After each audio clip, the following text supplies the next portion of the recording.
Hold up, I am on my way, I'm in motion. Let's go to the ocean. Yeah, let's go outside. We can hang out on the beach without freezing.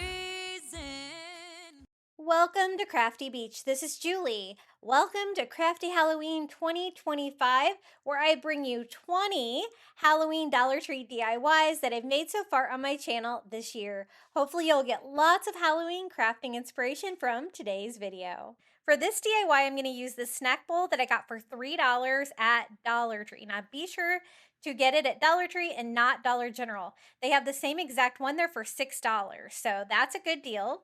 And I got some mums at Walmart. So I'm going to turn this little snack bowl into a planter, an outdoor planter. I do want it to be able to drain, and so it doesn't have any openings on the bottom. So the first thing I did was just take a nail, hammer in some holes here so that my plant can drain in case I overwater it. I want to be able to have some fall mums, and I thought it would be fun to DIY a little school flower pot for them, something that would be really fun for Halloween. Now, getting in between the hands and the skull is going to be a little tricky, so we're definitely going to have to use some spray paint. I use this heirloom white. It's very similar to like a bone color, and just spray it all over, trying to get underneath the fingers and stuff like that. Now, as you can see, the skull does have detail on it. It has like cracks and stuff like that. And the hands are great too. So we are going to distress this and make it look like an old real skull. It really doesn't look like the same thing when we're done with it. But for that first coat, I definitely used spray paint because I knew there was no way to get inside of that. And there's really no way to take it apart without breaking it. So what I'm going to do first is I'm going to go over the face with a little bit more antique parchment, like ivory color here, so that I can really kind of mix the colors here on the face. And I want to add a little baking soda to the paint too. So I'm going to add that to my darker color that I'm going to distress with. I mixed a little burnt umber brown with some black and mixed in that baking soda to give it a cool texture. Then I went heavily over the mouth, nose, and eyes, so those will be dark. I definitely want those parts of my skull to be dark. And then lighter everywhere else, just distressing everywhere. I followed that up with just a baby wipe here and just kind of blending it, wiping off the excess, giving it a cool distress. I wanted to look old and creepy, and the texture was already there. And the thing is, all of the ones I've seen at Dollar Tree and Dollar General, they're all like bright, metallic colors and stuff like that. I wanted just authentic skull look for this. So here on the side, I distressed the hand, and I tried to get in between the fingers a little bit too so I could distress in there. That part was a little bit tricky because it's so attached, but there's a little bit of space in between. And so I just tried to distress that the best that I could. I did use a brush to kind of get down in some of those areas too. And the hands like hooked to the little stand that holds this up. And I think this is going to make a perfect planter for fall. You could use this for indoor or outdoor. I think I'm going to use mine for outdoor, but I think it would be really cute either way. And I think that looks pretty good, that level of distress. Let's go over here and do the same thing here on the other side. You can go pretty heavy with your brown paint. I decided to use paint instead of Antique Wax by Waverly. I don't know, I just felt like it would hold up better outside. So hopefully the paint stays on here. I use acrylic paint for outdoor projects all the time, and I've had people comment, like especially on Facebook, saying, how do you keep your paint on there? But most plastic items that I paint, the paint lasts for years on my projects, but sometimes they don't. Like on the stackables, like the stackable pumpkins, I had my lighthouse and it blew over and got rained on. I put it out there maybe too soon, but the paint did start to wash off of it. I had to repair that. So you might want to seal your project if you're going to put it outside for sure. Now that I have everything distressed, all four sides of it, I'm going to go back in with that original color, that antique parchment, to kind of brighten up the bony areas a little bit more. But of course, leaving the distressed parts. I like the eyes being all dark like that. And I do want to make sure that the teeth are kind of detailed too. I think I wiped off a lot of the distressing. So I tried to distress them a little bit too. And I just kind of, with any distressing, you're going to kind of go back and forth with your colors. Let me add a little bit more of that ivory color everywhere else and blend that in as we go. It's not that light, but it's not really light enough to be a flower pot. So I will weigh this down a little bit with some rocks from the Dollar Tree. And then these mums I got for $1.74 at Walmart, and I even got free delivery. So pretty cool. A lot of times if you order walmart.com, if you spend like 35, you can get free delivery. And a lot of times I get plants and stuff delivered, which is a really cool service, I think. And these are really pretty and bright for fall. I just added some potting soil on top of my pebbles. The pebbles will help it drain too. And then I just planted it, filling in with the excess potting soil. I think that will make it heavy enough to not blow over since it is made out of plastic. And I think this is such a cute little project. We have a little skull planter using a candy bowl from the Dollar Tree. And again, it was $3 for the bowl at my Dollar Tree. It had a red sticker on it, so I thought it was going to be more than that, but it wasn't. But again, same exact one at Dollar General for $6. So I think it's a really good value. With Dollar Tree's price increases, it can be a little tricky. But isn't that so cool? I love the texture. I think it looks really creepy and cool for Halloween. Hey guys, if you're enjoying today's video, be sure to hit that like button. Don't forget to subscribe to my channel, and I'd really appreciate it if you would hype this video. I picked up one of the little skulls on a pedestal. This one is very colorful. We're going to make it look like a real skull though, because I was inspired by these little baby booties from Dollar Tree that look like little skeleton feet. I thought these are very similar to the Christmas ornament booties that you can use for gnomes. So I thought we could make a skeleton gnome. So I'm going to make a sock gnome. The skull is on a pedestal, and I'm actually going to use that to my advantage, but I picked up some black men's socks from the Dollar Tree. There's 2 pair. I only end up using 1 pair to make the sock gnome, but the skull, of course, is going to be the head of it. And so first we need to paint it and make it look like a real skull. The first color that I use to go all over it is just like an antique white color here, and I just use a sponge dauber and go over it. I did have to use several coats of the ivory for sure to cover up that purple and blue and all the different colors that were on there before. If you can find it that's not so colorful to start with, that is probably going to save you a few coats of paint. But I definitely wanted this bone color to be the base coat, and I'm going to leave it on the pedestal. Even though we're going to make it into a gnome, I'm going to use that as the body, and we can just do the sock gnome around it. I wanted to do a sock gnome for sure since we're using socks, for the little skeleton feet. That way everything would be kind of the same material. And I'm also going to dress the little skeleton gnome up and kind of make it look like a wizard for Halloween. I thought that'd be really cute. So that is painted. Let me set that aside and let it dry, and we can get started on the wizard hat. I just picked up one of the witch hats from the Dollar Tree. That's tinsel. It's a perfect size for this size skull. You could always make your own as well if you wanted to, but I thought this would give me a great structure for a gnome hat because they're shaped the same, right? But I'm going to leave it the witch hat form and just kind of make him look like a wizard. And so I just have to remove the tinsel from the whole thing. It does kind of make a mess to remove the tinsel from this, so you might want to do it over a trash can for sure, because you get all those little pieces of tinsel that like to fall off. But I'm definitely going to leave like the brim of the hat on there. At first I thought about taking it off and just making it like a traditional gnome, which you could easily cut this plastic cage down if you wanted to. But I like the idea of using a witch hat for Halloween, of course. So we have all of the tinsel removed from that, and we're going to use socks for that as well. That way everything will kind of be made out of the same material as the booties. It'll all coordinate. And so I just cut the foot off of one of the pairs of socks here, and I just wrap that around. They're very stretchy, so even though it doesn't seem like at first it would go around, it does go around the edges. But I did notice that the tabs kind of stuck out a little bit, giving it a very bumpy edge. But I'm just going to cut those off with a pair of scissors. Really easy to snip those off. And then I'm going to continue putting the sock on there. I want it to be long enough to go around the inside of the brim of the hat and to go like on the inside of it a little bit there. And it seems like that length that I cut it is pretty perfect for that. Now I do have a little bit of excess material here on top if I'm going to get that great pointy shape of a witch's hat. So what I did was I just kind of tucked in the excess material there at the bottom. That doesn't need to be attached in any kind of way. And then I kind of pinched the extra material I have here on the witch's hat, and I just snipped off the excess material, leaving enough to be able to overlap that slightly. It is stretchy here for the witch hat, and I can have that be the back of the witch hat where I have a seam, which is totally fine. Still easier than probably trying to make one myself, and it's going to have this great plastic structure underneath of it, which I think really helps. So I just glued that to the cage there with some hot glue, wrapped that around, pulling it tight.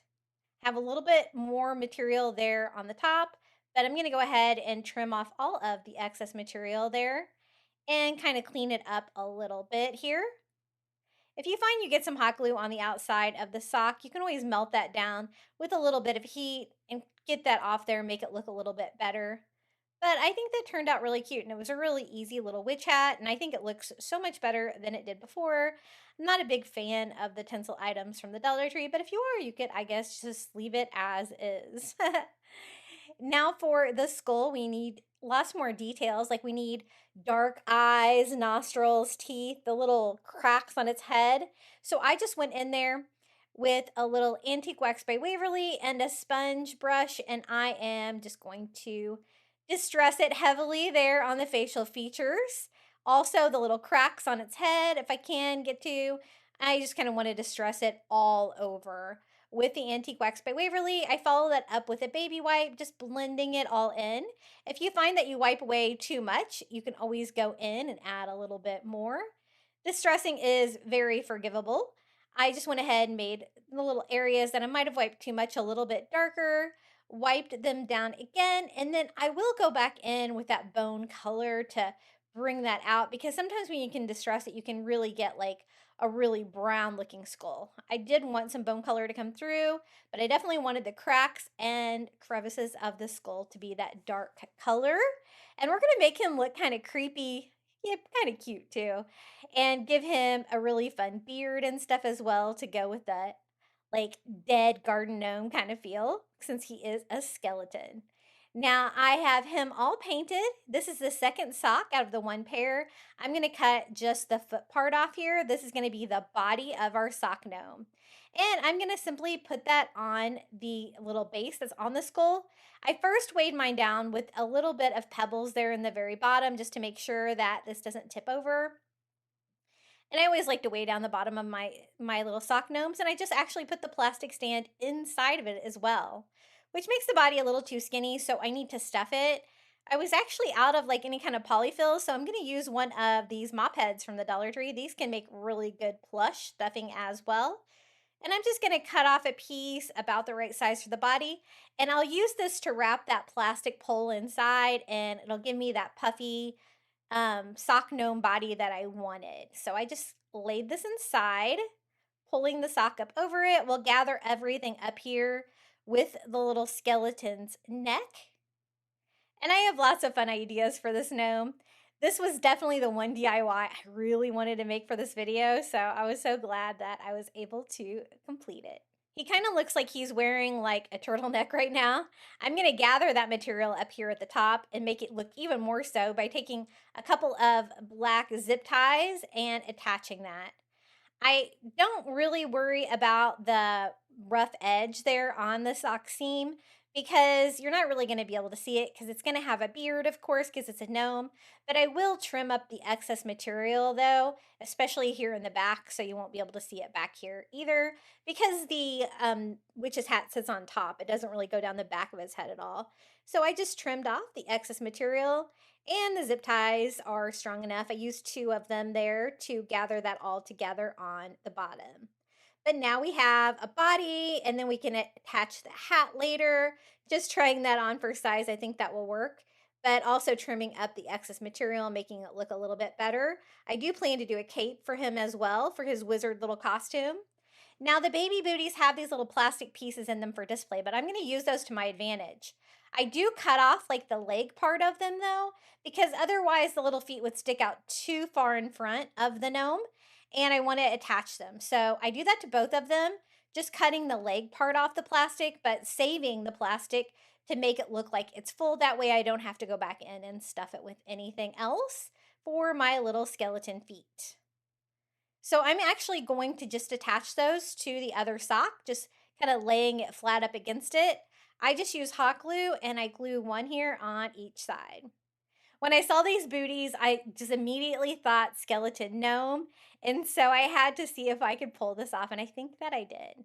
Now they are open socks, so I'm gonna go ahead and glue them shut as well. So it all kind of sits flat, and you won't be able to see any of that because of course he's gonna have a gnome beard in the end. Now this is the rest of the sock that I have left over. I'm just gonna do the leg part of the sock and cut that off. And then I'm going to cut that in half, and we're gonna have a little cape for our little wizard costume.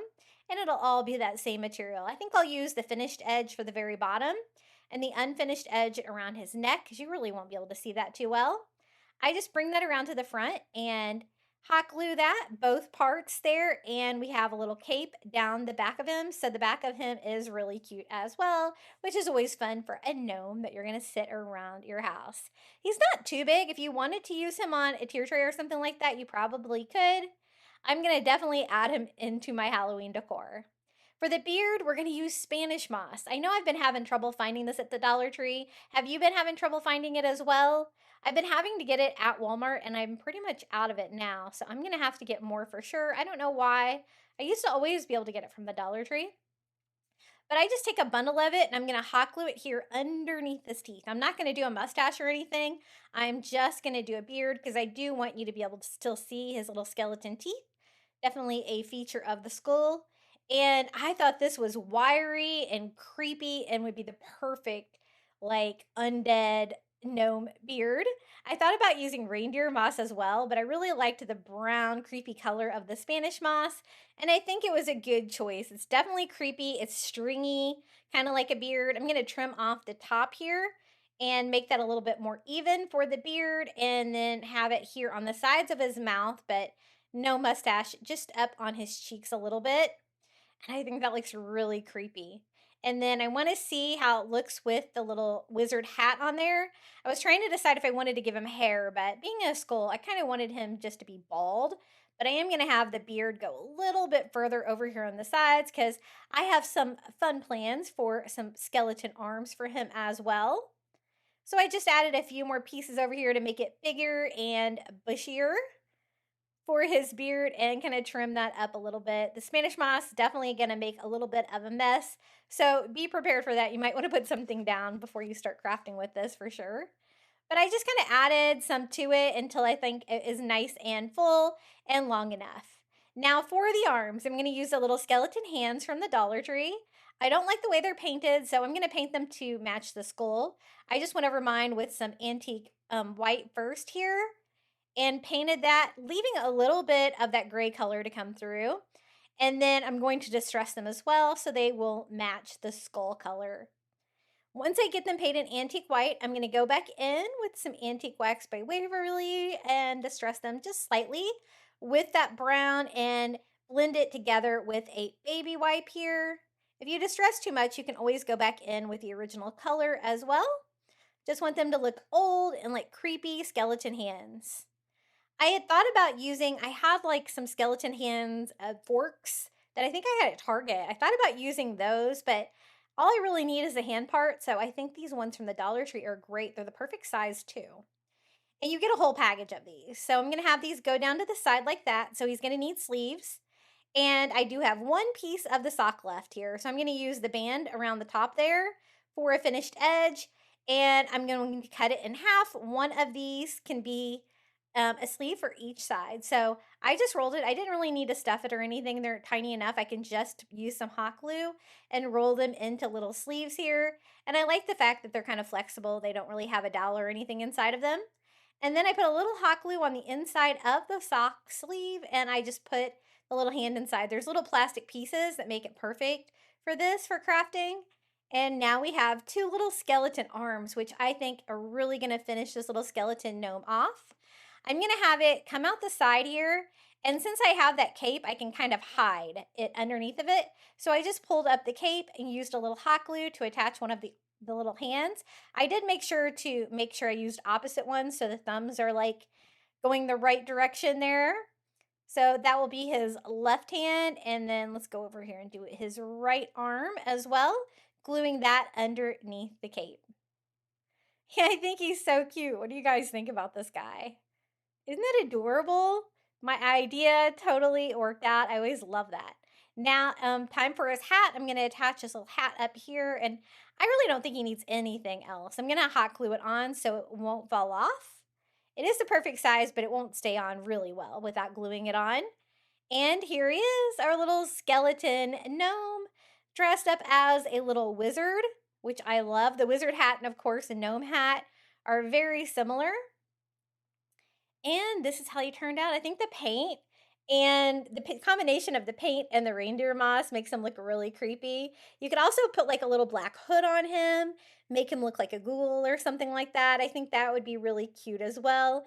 But I absolutely love how he turned out. I hope that you do too. Now for this DIY, we're going to make some Halloween coasters. Dollar Tree has coasters now in the crafter square. They have circles and squares, and they are perfect. They already have the cork on the bottom.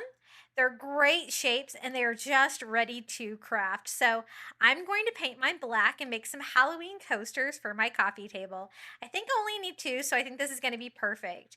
I just sponged on some black acrylic paint here to the top. And as you can see, that like just ceramic material just really absorbs the paint really well. I only had to do 1 coat. And then I went around the edges as well, painting them black. Now you can also like decoupage napkins, printables, different things, but I had a really fun idea for an easy way to paint these that anybody can do that's going to look fun and spooky for Halloween. So I have both of them painted. I think they look pretty good.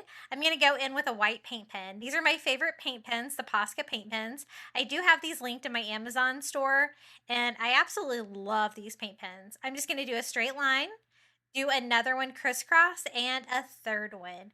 And what we're going to do is just make spiderweb coasters. For these lines, you want to curve them like that, like a slight U shape. And then you want to connect the connector points like that on the next one. So you're just repeating that same pattern all the way around. So a very simple painting, really anybody can do. Once you get those 3 lines originally, it's really easy just to fill it in. And then I thought it needed a 3rd row. So, and I'm also going to continue the little web down on the side of it as well. You could leave it with just 2, but I really thought 3 since I had a lot of black space over here on the side. So I just put my 3rd row on there, again continuing those lines down on the side. We're also going to seal these as well just to protect the paint on them since they are, going to be used for like wet drinks. So let's go ahead and do the other one. Again, I just draw an X and then a 3rd line here. And this time I just went ahead and continued those lines all the way down since I'm going to do that on the other one. And I'm going to do 3 lines at a time on this one just because I already know what I want to do. And I found that to be really an easier way to do it. So I just do the 3 arched lines all the way around, just trying to make sure to connect the ends together. And if you get it a little bit off, it will look fine. Most spider webs are not super symmetrical. But I think they're really cute and perfect for Halloween. I love the black and white spiderweb design. I think it's really cute. Now, if you're lucky, you can find the dishwasher safe Mod Podge at Dollar Tree in these little bottles, which are my favorite size bottles, but you can always get it other places as well. But I thought dishwasher safe, this is going to make it waterproof for like cups and stuff like that. So I went ahead and sealed it all over. It's a pretty thick Mod Podge. It does leave a little bit of a texture on there, especially after I went in and did a 2nd coat, but I wanted to make sure that they were definitely waterproof, and I kind of like the kind of creepy, distressed vibe it gives it. I'm going to set these aside and let them dry, and this is how they turn out when they are dry. So as you can see, they do still have like that texture from the Mod Podge, but I kind of like it. It kind of gives more grip to your drink and stuff as well when you go to put them on there. But I think they look so creepy and cool for Halloween, what do you guys think about this DIY? Very quick and easy for sure. For this DIY, I picked up one of these solar lanterns from Dollar Tree. They are $5. As you can see, they're really nice size. They're solar, and the cord goes down here to a candle that flickers. And I thought we could take this apart and make it really creepy and cool for Halloween. Now, I know they have some Halloween ones that are more expensive, but I thought we could customize the cheaper one. It's already black, so that's perfect. I just popped off the top of this so I could get to the glass panels inside. It looks like there's these little corner pieces that have everything screwed down, but that's no big deal. I can always just remove the little plastic pieces from the corners so that I can get to the glass. Anytime you can get to the glass is going to be way easier to DIY your project. So I'm just going to take out those little tiny screws and making sure not to lose those. And now I can get the glass panels out. I had a really creepy idea. I wanted this to look like it had like trapped souls in it, like a very spooky kind of Halloween lantern, something that I can put outdoors in my landscaping. So I went ahead and took all of the corners off. You don't really have to be careful which corner piece you take off. They all have a little cutout for the cord. And then I'm going to use tissue paper for the design. Now, I don't think I've ever really printed on tissue paper in my printer, but I thought I would give it a go. I found some white tissue paper from the Dollar Tree, and I'm just going to need one piece of this. And it's almost the perfect width here for the glass panels. And I don't really want the wrinkle in it, so I'm going to try to keep with that. So I'm just going to cut that down to size, and then my plan is to tape these to regular paper and run these through my printer. Now, I did have a few issues with it, but I was able to make it work pretty well, I think. So I'm going to need 4 of these panels, and I'm going to need them all taped down. Now, if you made it a little wider, it might be easier because I had to really try to get all the way to the edges with the tape because it's almost exactly the size that I need, and I want most of the ink to go on the tissue paper and not on the tape. So what I tried to do was just cut 4 of these little panels and tape them with some masking tape right here in the center. I want it to be flat so it doesn't jam in my printer, but I also want to try to get the whole image on there. I do have a copy of this printable, and what I did is I printed out 2 times one way, and then I printed it out 2 times mirrored so they look different, like reverse, because basically they're all the same face, but you can't really tell. I think it works pretty well like that. Now I ran them through my printer. As you can see, I got a little ink bleeding going on the top of each one of my pages. I don't know if that just picked that up because the tissue paper, would soak up ink so well. But since the top of it's going to be hidden from the lantern, you couldn't see it. So I was able to still use all of these. I just cut them where the tape was to get the tissue paper off. And I have this cool, creepy tissue paper that I can put on the inside of the glass. When it lights up, you'll still be able to see through it because the tissue paper is so thin. So I'm just going to decoupage that to the inside of the glass. I put a very thin coat of Mod Podge all over the glass and carefully lay down my tissue paper right on top. Isn't that image so creepy? And I will share this image, and I'll share it as a PDF, I think. That way you can have yours centered on the paper too if you want to line yours up like that and use tissue paper like I used as well. But if you would like a PNG or something like that, just let me know and I'll get that to you. And I am going to do the same thing here for all of the pieces. You can see that I really did have a lot of ink bleeding on some of those, especially some of the later copies. But again, it all was all hidden. So I'm glad that I didn't remake them because you really can't see them. And the black spatter is kind of creepy for Halloween anyway, right?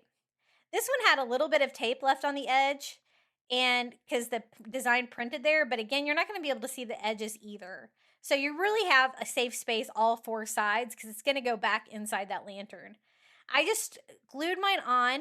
Now, I probably should have used outdoor Mod Podge. I don't know what I was thinking when I made this because it seems airtight, but you never know with the Dollar Tree solar lantern. So I might open mine back up and go back over mine with a coat of outdoor Mod Podge just to make sure to protect this because it is still rainy season here in Florida. We get a lot of rain, and I don't want to ruin the tissue paper inside because it turned out so creepy and cool. So this is our last one. We're going to Mod Podge that as well, and then we're going to pop these back in the lantern, and I absolutely love how this turned out. It's exactly how I pictured, and it's so custom. I think it's cooler than the ones at the Dollar Tree. You just slide the glass back in. There's some little plastic tabs at the bottom that you kind of have to get it into so it'll fit right in there. I'm going to go ahead and do 2 here around the cord, so we can do that part first. The little brackets that go in the side, they have a little cutout for the cord, so you can slide that in there. And there's also a little curved plastic piece there at the bottom that you have to get it inside of. And then you can just reattach it by making sure you get your screws down in those little holes right there. Let's go ahead and do all 4 panels and all 4 corners, reattaching everything. I was worried, it seemed pretty well built, that I wasn't going to be able to take it apart like this, but it actually worked pretty well. And if you're going to have yours outdoors like me, I probably would go over again the tissue paper with some Mod Podge, maybe some outdoor Mod Podge or some of the dishwasher Mod Podge from the Dollar Tree. But I have them all on there. Everything's reattached. I'm going to go ahead and turn on the candle in there and pop in the top. I want to make sure that I don't like kink the cord in there at all. And I want to make sure that my handle is going the right way like that. And this is how it turned out. Our little haunted souls lantern for Halloween. I think it's really creepy and cool. And I'm going to hang it with one of these plant hangers out in my landscaping. I think it'll look really cool out there. And I think this should be strong enough. So I just picked up one of these. The only thing is I just had to remove the tag from it. It's black. It's perfect. It's got a little hook in it, and I could put it down in my landscaping like that to hold it outdoors. But first, let me show you what it looks like indoors. Like during the daylight, this is it completely not lit up. So it's still creepy and cool. You've got that black, you've got that creepy face like screaming from inside, like it's trapped in there. And so I think that's really fun. Now let me show you what it looks like outdoors in my landscaping. The candle lights up and it gives it like almost this like orange glow, which is really creepy and cool. And it even flickers. I will show you that here in a minute. I also have it hanging there from my plant hook in my landscaping outdoors. I tried to get a dark picture. We have like the motion lights outside, and so I couldn't get it too dark. But this is what it looks like during the day and creepy at night. This is also what it looks like when I video it. So you can see that creepy candle glow, which makes it even creepier, I think. For this DIY, I'm going to take 2 mason jars from the Dollar Tree. I picked up 2 different sizes, and I thought we could make these into some really fun, like sheet ghost lights. So what I'm going to do is add just tissue paper to these and some battery operated lights from the Dollar Tree. This DIY was so easy, and it's so cute. You can put this anywhere. I think I'm going to have this for my kitchen counters. I think that's going to look really cute. My idea was just to take white tissue paper from the Dollar Tree and lay it over the top of the jar like that, so it will be like a sheet ghost. And then we can light it up from above using one of these battery operated lights from the Dollar Tree. And you can put a candle inside, but this is going to be easier because it's got an on-off switch. So what I did was I just laid the tissue paper on top of the jar, hot glued one of the little lights here, and I'll still be able to get to the batteries, the switch, and everything because it's going to be on the top, and it's white, so it blends in with the ghost. This particular light takes 3 AA batteries. I always love my Amazon batteries, and I just went ahead and added all of those. And I'm going to kind of cut off the excess material. This is the smaller jar, and so I just kind of pulled it all together here at the bottom to kind of have an idea about how much of the tissue paper I needed. I'm going to go ahead and remove the jar, cut the tissue paper off that is blocking the light just by using a razor blade. And then I'm going to cut it down a little smaller. I do want it to be like a square sheet that you would wear if you were just being a ghost with a sheet over your head. I just want a very simple ghost design. And the tissue paper works really well for this because it's going to give me that sheet-like material. It's white, right? But it's going to be translucent too. So when I light it up, it's going to be nice and bright. So I just trimmed it down a little bit and then added my sheet here to my jar. I think I need to trim it a little bit more here. That looks better. And we have a little ghost here. Let me make sure that the light works. Let's set that aside and start working on our second jar. This is the larger one. I'm going to do the same thing by putting the tissue paper over it. It was barely big enough since this jar is kind of big, but I think it's going to work. And same thing, I'm going to use one of those battery operated lights. I usually only use the lights off of those. I've been able to find those at Dollar Tree for the last couple of years. I usually find these lights up by the checkout. That checkout area is usually where I find them.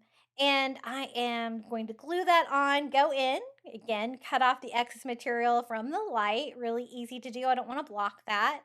And then trim it up a little bit. It didn't need much trimming because this is the large jar.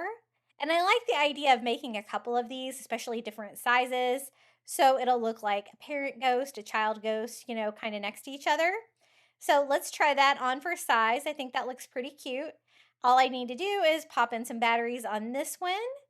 And I have another little light up ghost, but they are going to need faces. I decided just to do eyes for mine. I wanted to keep them very simple. And so I think like 2 oval black eyes will do the trick. I think they look pretty good. I think I have them trimmed down. I just take some of the black felt and I'm just going to cut out a little rectangular piece here, cut that in half. That way I can fold them and try to cut 2 eyes the same size. I always start with a bigger piece than I need, especially if I'm doing like a circle or an oval, because getting them perfect the first try is almost impossible. So I usually have to trim them up a little bit here and it will end up making them a little bit smaller. But I wanted them to be 2 different sizes, one of them larger than the other, but trying to make them symmetrical since I have 2 different sizes of ghosts. If you wanted to cut like a mouth as well, like an open mouth or a scared mouth or something like that, that could be really cute too. I just wanted the simple ghost eyes. And so I just cut 2 pairs of eyes down here and try to make them as symmetrical as possible. Now, all I have to do is attach these to the tissue paper. I wanted something kind of lightweight and something good for fabric, so I decided to use the Dollar Tree tacky glue here on the back of both of them. I think that will glue it very well to the tissue paper here, and I don't have to worry about the glue soaking through. So I don't want it to necessarily be glued to the jar. I just want it to be glued to the tissue paper itself. So there are the smaller eyes for the smaller ghost. And then I'm going to do the same thing here with my larger ghost. And the great thing about this is if I wanted to reuse these jars for something else, I could. I didn't change them in any way. I just made little ghost toppers for them. So there are the eyes for the second ghost. Let me try the lights, make sure they work. That is the magic of these, is when they're lit up. I think they're so cute. So this is the large ghost, and then this is the cute little smaller one next to it. Let me give you a little look of how these turned out. I wanted to show you what they look like even when they're not lit up. If you want to know what they look like during the day, they're still super cute. They definitely look like ghosts. And especially with the white light on top, it's not too distracting because it's white as well. But they look really pretty when they're lit up at night. They are nice and bright. It was very inexpensive to put this DIY together, and I think it just screams Halloween with a little sheet ghost. A very classic, something we've been dressing up with for Halloween forever. That reminds me, I definitely need to get started on my son's Halloween costume. For this DIY, I'm going to take one of the doll houses from the toy aisle at the Dollar Tree and one of the metal candlesticks from the Dollar Tree. And I thought we could make, instead of just a Halloween candle, we could make a haunted house candle. So we are going to definitely need to paint this, but I think it's really ornate. I think we can make it look really cool. The first thing I did was pop out all of the windows and the doors. They are all different colors. We can paint those. And I want to paint the dollhouse itself black, but I thought we could light up the windows with some of the color changing candles from the Dollar Tree to make a really fun little spooky Halloween candle. And so the first thing I'm going to do is paint everything black.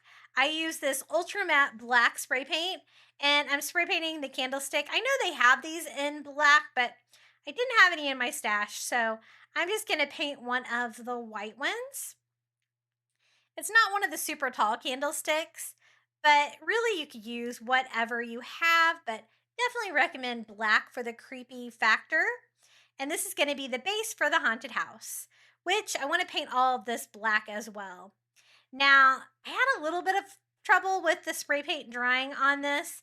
You know, in Florida, we have a lot of humidity, and the spray paint can take a little while to dry. And so you could use acrylic paint. It might dry faster, but I thought spray paint would be easier to get on the inside of the house, as I'm trying to cover that bright pink and that bright purple and try to cover everything, which is one reason why I spray painted it. But I was able to make it work. I'm just going to go ahead and try to flip this over so I can get to the front of this and spray paint that black as well. I was trying to get it all in one go. Maybe if I would have done some thinner coats of spray paint, it might have dried a little bit faster for me. But basically, I want to paint everything black. The inside, the outside, even the bottom of it, so we can make it look like a haunted house. I've made haunted houses with these before by clipping two together back to back and making an entire haunted house. Done a couple of those on my channel. They turned out pretty cool. So I thought I would try to see if I could do something different with it this time and make it into a lighted candle. So these are the pieces for the windows and the doors, stuff like that.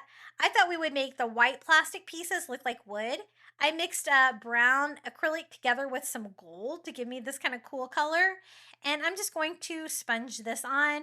I thought it would be easier to paint the individual pieces while they're not attached so I don't get any on the house itself.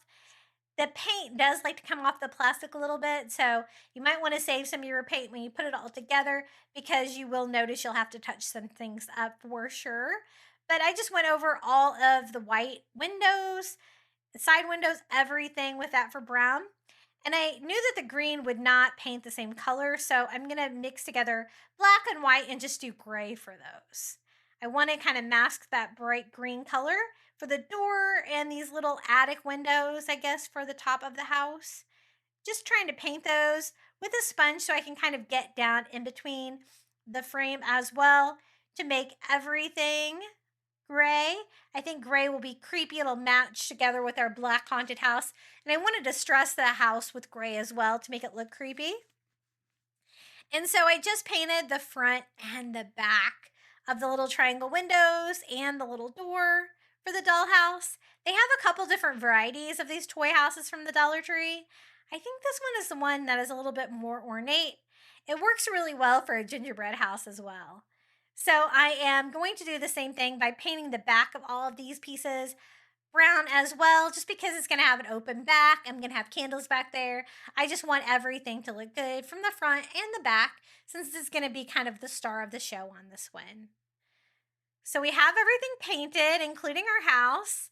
You could see a little bit of the purple and pink showing through. So I just went in and touched it up a little bit here with some black acrylic, anywhere where I thought you could see some of those bright colors coming through.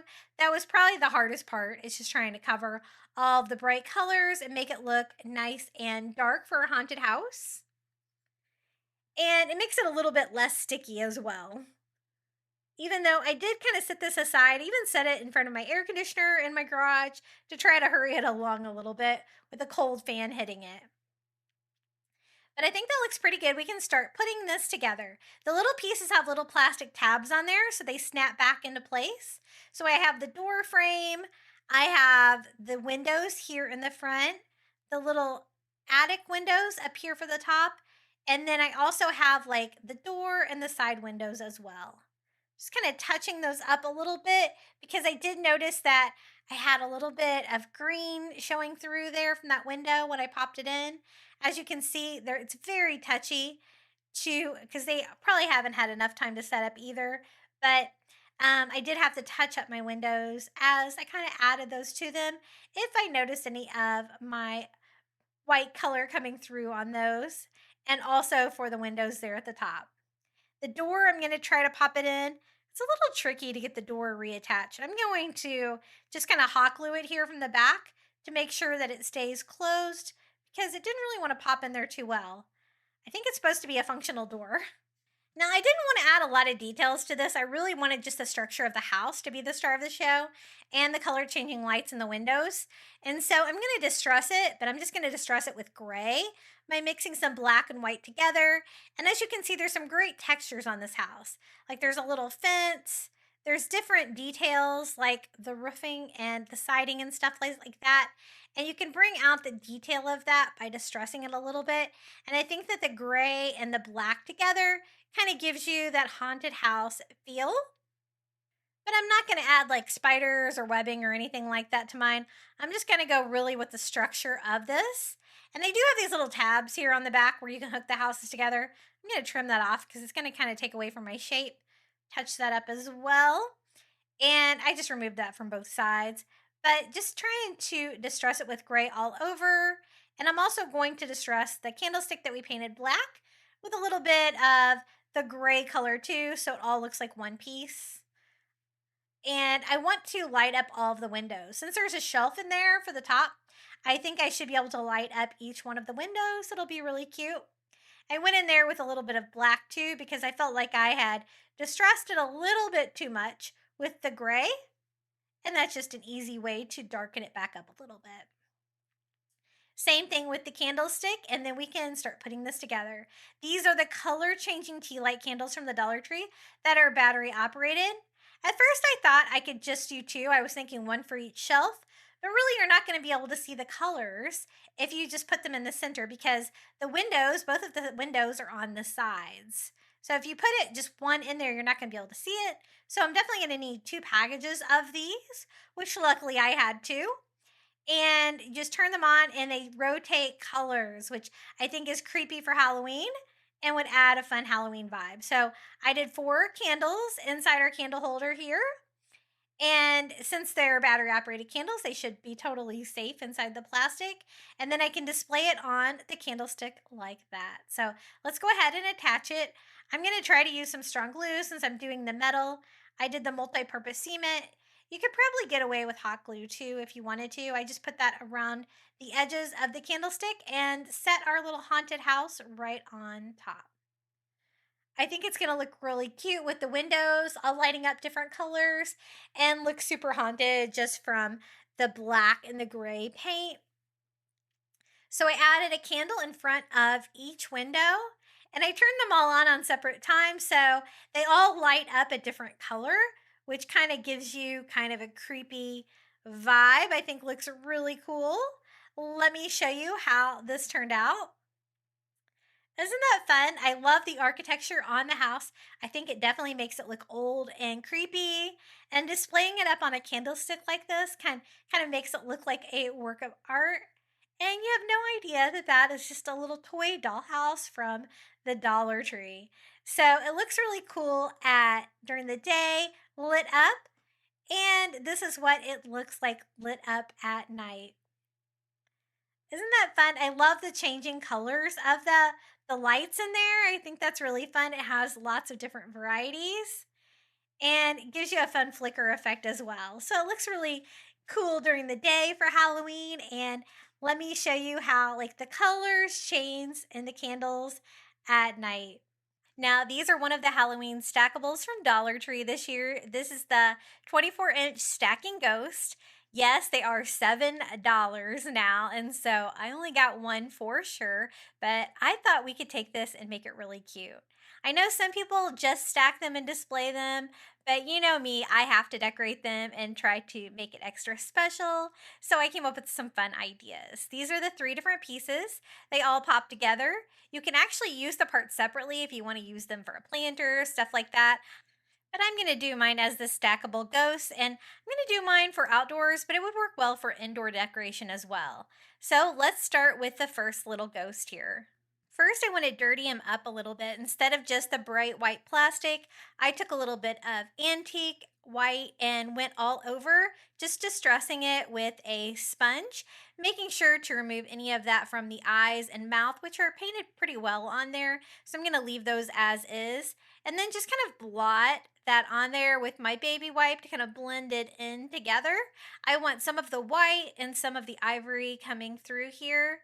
And we will seal these because we're going to put them outside. And I found that this type of plastic that they make these stackables with from Dollar Tree, the paint is not very weatherproof when you put it outside. And so I'll show you how I do that as well. So here is the middle ghost. I do the same thing. I'm just sponging that ivory all over. And we're going to cover this with some material to make it look really creepy that you can see through. But at the same time, I wanted the ghost to have a little bit of an ivory tint instead of that bright white. I think it just looks a little bit classier. So again, I just removed the excess paint from the eyes and the mouth, and then I just went over and just kind of blotted it. I definitely don't want to wipe because the paint comes off of this so easily. I just want to blot it, blend it together until I'm happy with it. And they have a cute little like sheet skirt there at the bottom, like little trim. You can kind of do that detail as well. We are going to paint it with this ivory, but we're also going to go in and paint it with some brown as well to give it that distressed look. So finally, our large one, same thing. I just go over the entire thing, distressing it slightly. And since I'm going to do this outdoors, I thought we could light this up as well. I think that's going to be really cute. I've already done the lighted sculpture on my YouTube channel, and I really love how that looks outside lit up for Halloween. And so we're going to have some ghosts to join the party. So again, I just wipe off the eyes and the mouth and blot all over with my baby wipe. I just want as many colors as possible. So the white, the ivory, we're going to go in and distress it lightly with the brown as well. And you just kind of have to be careful that you don't rub the paint off because it definitely will come off really easily. Now that I have all three ghosts painted ivory, I'm going to mix that brown color that was like a burnt umber together with that ivory until I get kind of just like this dirty brown color. And then I went in with a chippy brush with just a tiny bit of paint on there and just distressing in one direction. I want a very light distress. Again, cleaning off the eyes and the mouth there with a baby wipe. And you have to be kind of careful. I kind of blot this to blend it in. Again, you don't want to wipe it. It will definitely come off. It's just very slick plastic. And I just want a little bit of distressing there for him. And right here on his cute little head as well. He kind of goes off to the side. I think there's another one of these that might have a witch's hat. I saw a picture of one with a witch's hat on the top ghost, so that one would be really cute as well. But I think that looks good. I just wanted just a very light distress all over, just something to give him a little bit more character. Now we're going to go in and do the same thing here. And if you find that you get too much distressing on this, since you can't really wipe it off with a baby wipe, you can always go back in there with your original ivory color and brighten that up a little bit as well. But I just tried to do it as light as I could, just to kind of give it almost like a wood grain to make it look old and distressed. So I think that looks pretty good. Let's go ahead and do the last one, the larger one. And sometimes I like to use this larger one, you know, as like a plant base or something like that. You can put like a little planter in there if you wanted to separate yours. There's so many fun things. It could hold a candy bowl for Halloween. That would be really cute too. So you don't have to use them as a stackable for sure. And I know they're $7, but I guess it's not that bad of a deal. I think they're probably that expensive other places too that have the stackables this year. And again, I just tried to not wipe any off. So if I got too much on the distressing, I just went back in with the ivory here on this one, just because I felt like I went a little bit darker on him than I did on the other two. So we have them all painted. We have them all distressed. Now let's seal them. This is the sealer I'm going to use. It's going to make them weatherproof. It's going to protect from UV. So I'm just going to spray them all over one at a time. I like the fact that it comes in pieces like this. It makes it easier to work with the smaller pieces. And you can kind of do one piece at a time here. So we have them all painted, distressed, and sealed. I also wanted to cover them with a cloth. So we're going to use creepy cloth. I love this stuff from the Dollar Tree. This is the one that's like the ivory color. And I think this is going to be perfect for a little ghost, right? So I have a full package here. It's going to pretty much take the entire package to cover this ghost. I'm just going to carefully unwind this. It's a very light mesh material. And get a piece of that open. We can do the larger ghost first. I just simply drape that over like you would do for like a sheet ghost. Since it has so many openings in there, you can still see the face and everything through it fine. And I'm going to cut off a little square of that.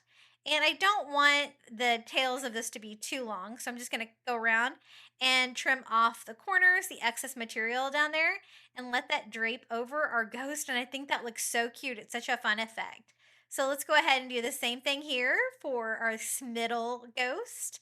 I want them to all have separate sheets so they can all slightly overlap each other, so they definitely look like separate ghosts. And this also won't interfere with the fact that we are going to light it up. One reason I let the white color through on the original Distressing 2 was to be able to let plenty of light through too. And we're going to use some Dollar Tree battery operated lights to light this up. And I'm just cutting off the excess material on this one too. I found that the easiest thing to do was to kind of pick it up and cut around in a circle here to make sure you don't have any tails that are too long. And now that doesn't interfere with popping them together, so I can still easily pop the plastic pieces together like that. And I've noticed that the Dollar Tree stackables have gotten a little bit better about popping together. I know last year my introduction was the snowman. It was a little bit hard to pop together the top piece. And so here is our final piece. And I had plenty of creepy cloth left over, just draping that over and cutting off the excess material for our top ghost. Then I can take that ghost and pop it on the top, but first I'm going to glue on his creepy cloth because he doesn't have anything holding it on. It's going to be outside, so I just glued it to the very tip of his head. He's so cute, and I'm going to put him here on the very top. It's hard to show you because this project is 2 feet tall, but I pop on the top ghost. Now to light it up. For the base, I'm going to use a black charger from the Dollar Tree. These are kind of probably a seasonal color. I just got it at my Dollar Tree the other day. It's perfect color. You could always paint yours black as well for Halloween. And I'm going to display the ghosts on there.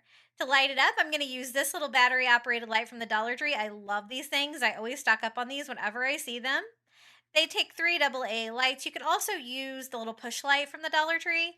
That one has like more of a white light, and this one has more of a yellow white light. And so I took it to another room that was dark to see if it was bright enough to light up all 3 ghosts. And it wasn't. It really only lit up the bottom one, which I've never had that problem with the stackables before. So I'm going to need a second one of the battery operated lights, I think, to be able to light up the top too. So I'm going to have to get creative about how I can do that. So what I'm going to do is take it apart, the bottom one. At first, I thought I could try to actually use the creepy cloth to help hold it into place, but it was not strong enough. But I did glue that into place and popped that in there with the light side up like that, like a little basket, and tried to pop it together like that, hoping that that would be an easy way. But you'll see it fell right through. That material is just not strong at all. But I did try it, so I popped it on. And then I kind of tested it and it just fell right out into my hand. So plan B. I'm going to have to find another way to attach it. Look at the hole it created. I'm going to actually use duct tape. I thought that would be something that might be strong enough. And I am going to duct tape that right there and attach it to the very lid like that. I guess you could always put like a piece of cardboard there too to hold it up, but I found that this was the easiest way.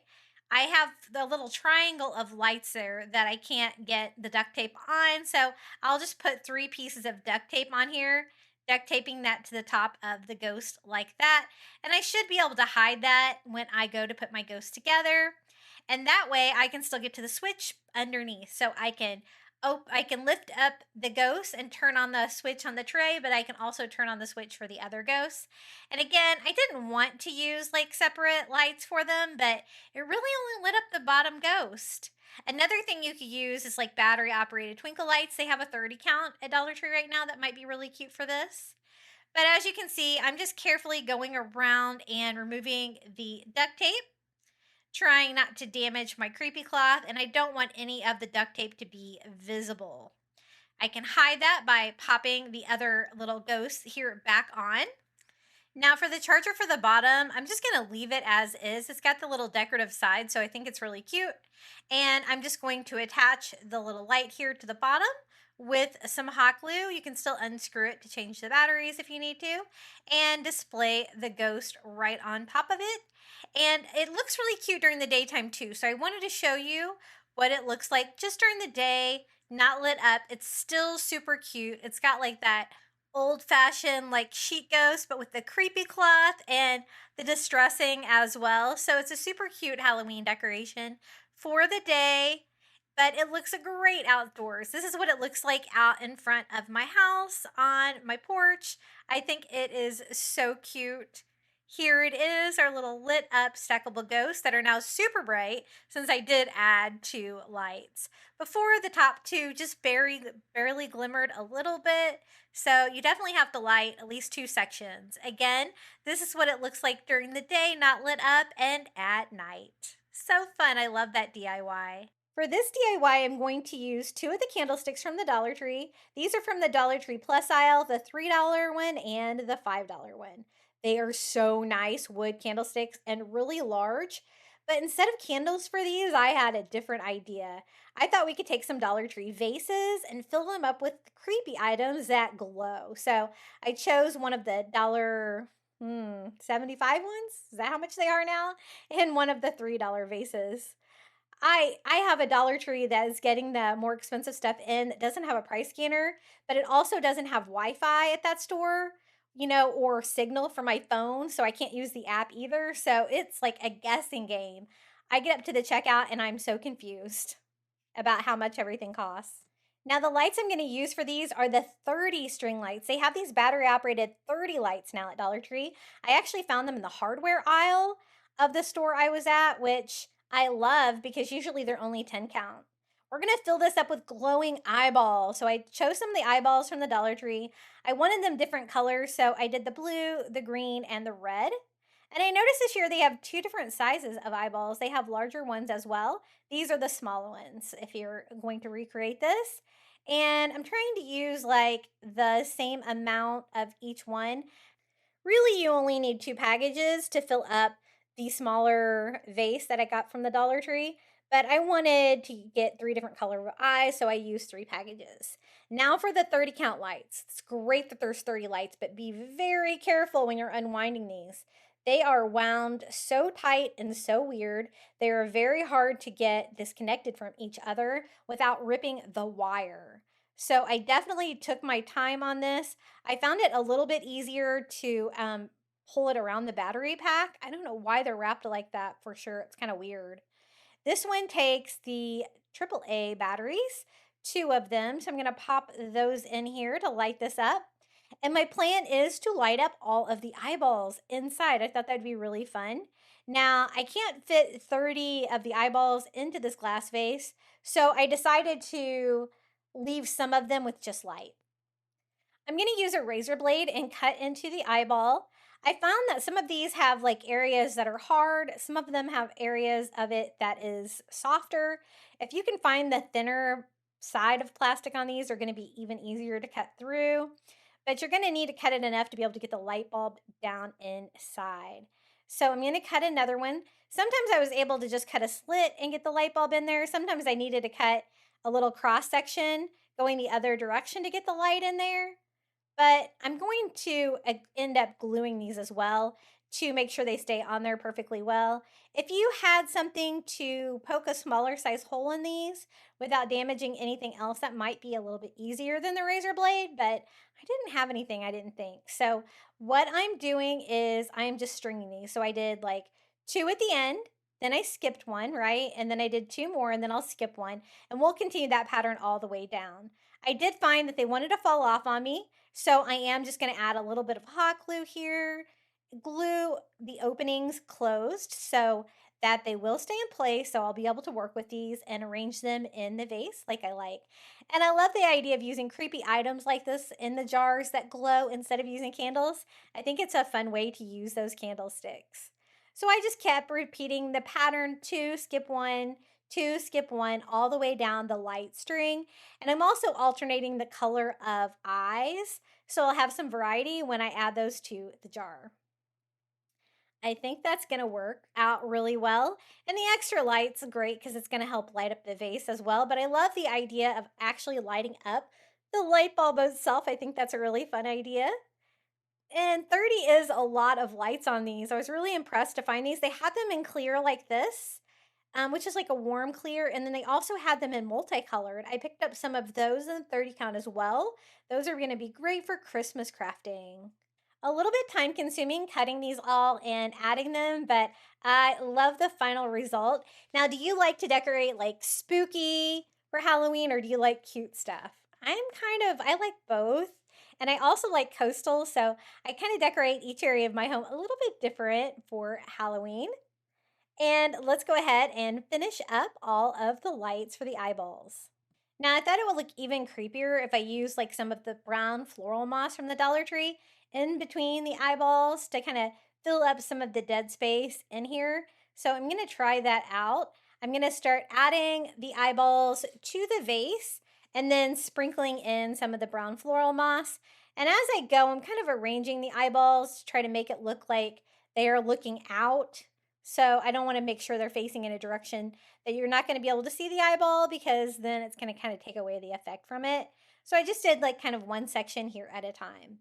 Now, I think that the eyeballs are painted pretty nicely to be from the Dollar Tree without having to make them yourself from like ping pong balls or anything like that. After I have them lit up at night, and then I thought they were a little too bright white. So you'll see here in a minute, I end up distressing those a little bit because I don't mind the white color, but they were just so white with what I'm going to combine them with for the second vase. So I did decide to update the color, but for now I have them just as is. And I'm just going to finish it off here with a little bit more of the floral moss. I found that I needed to arrange it a little bit. A popsicle stick in there would help for that. And just trying that on, I can attach the battery pack, I think, to the back. I don't really want to give up any room inside of the vase. So I'm just going to use some hot glue and attach it to the back of the vase. You can also use some like double-sided tape or something like that from the Dollar Tree for that part. And then for the candlestick, this is the tall one. I'm going to use the shorter vase on. And I'm just going to take a little piece of the black creepy cloth from the Dollar Tree and cut a piece of that down here so it'll just kind of go over the sides. I don't want to attach anything permanently to these candlesticks because they are so great. I want to be able to reuse them for other things, but this is what it looks like so far with the white eyeballs. I went and tested it and I was like, oh, the white eyeballs are too bright. I should have painted them. And I was like, it's not too late. I can still do that. So I just pulled the eyeball light set out. I guess it is a light set now, right? And I'm going to use like some beachcomber beige here mixed together with water. I just wanted a light stain. I still want you to be able to see the bloodshot eyes and the colors of all the different colors of eyes. But when they were just lit up with those lights, I just felt like they were too white and I wanted a little bit of older, creepier vibe. So I just went over it with that watered down paint, trying to do like a wash technique. I think I need a little bit more paint in here. It was a little bit too thin. And I'm going to try that on. I think that works better. I just wanted something very light. You can still see through, but it's just going to distress the eyeballs just a little bit.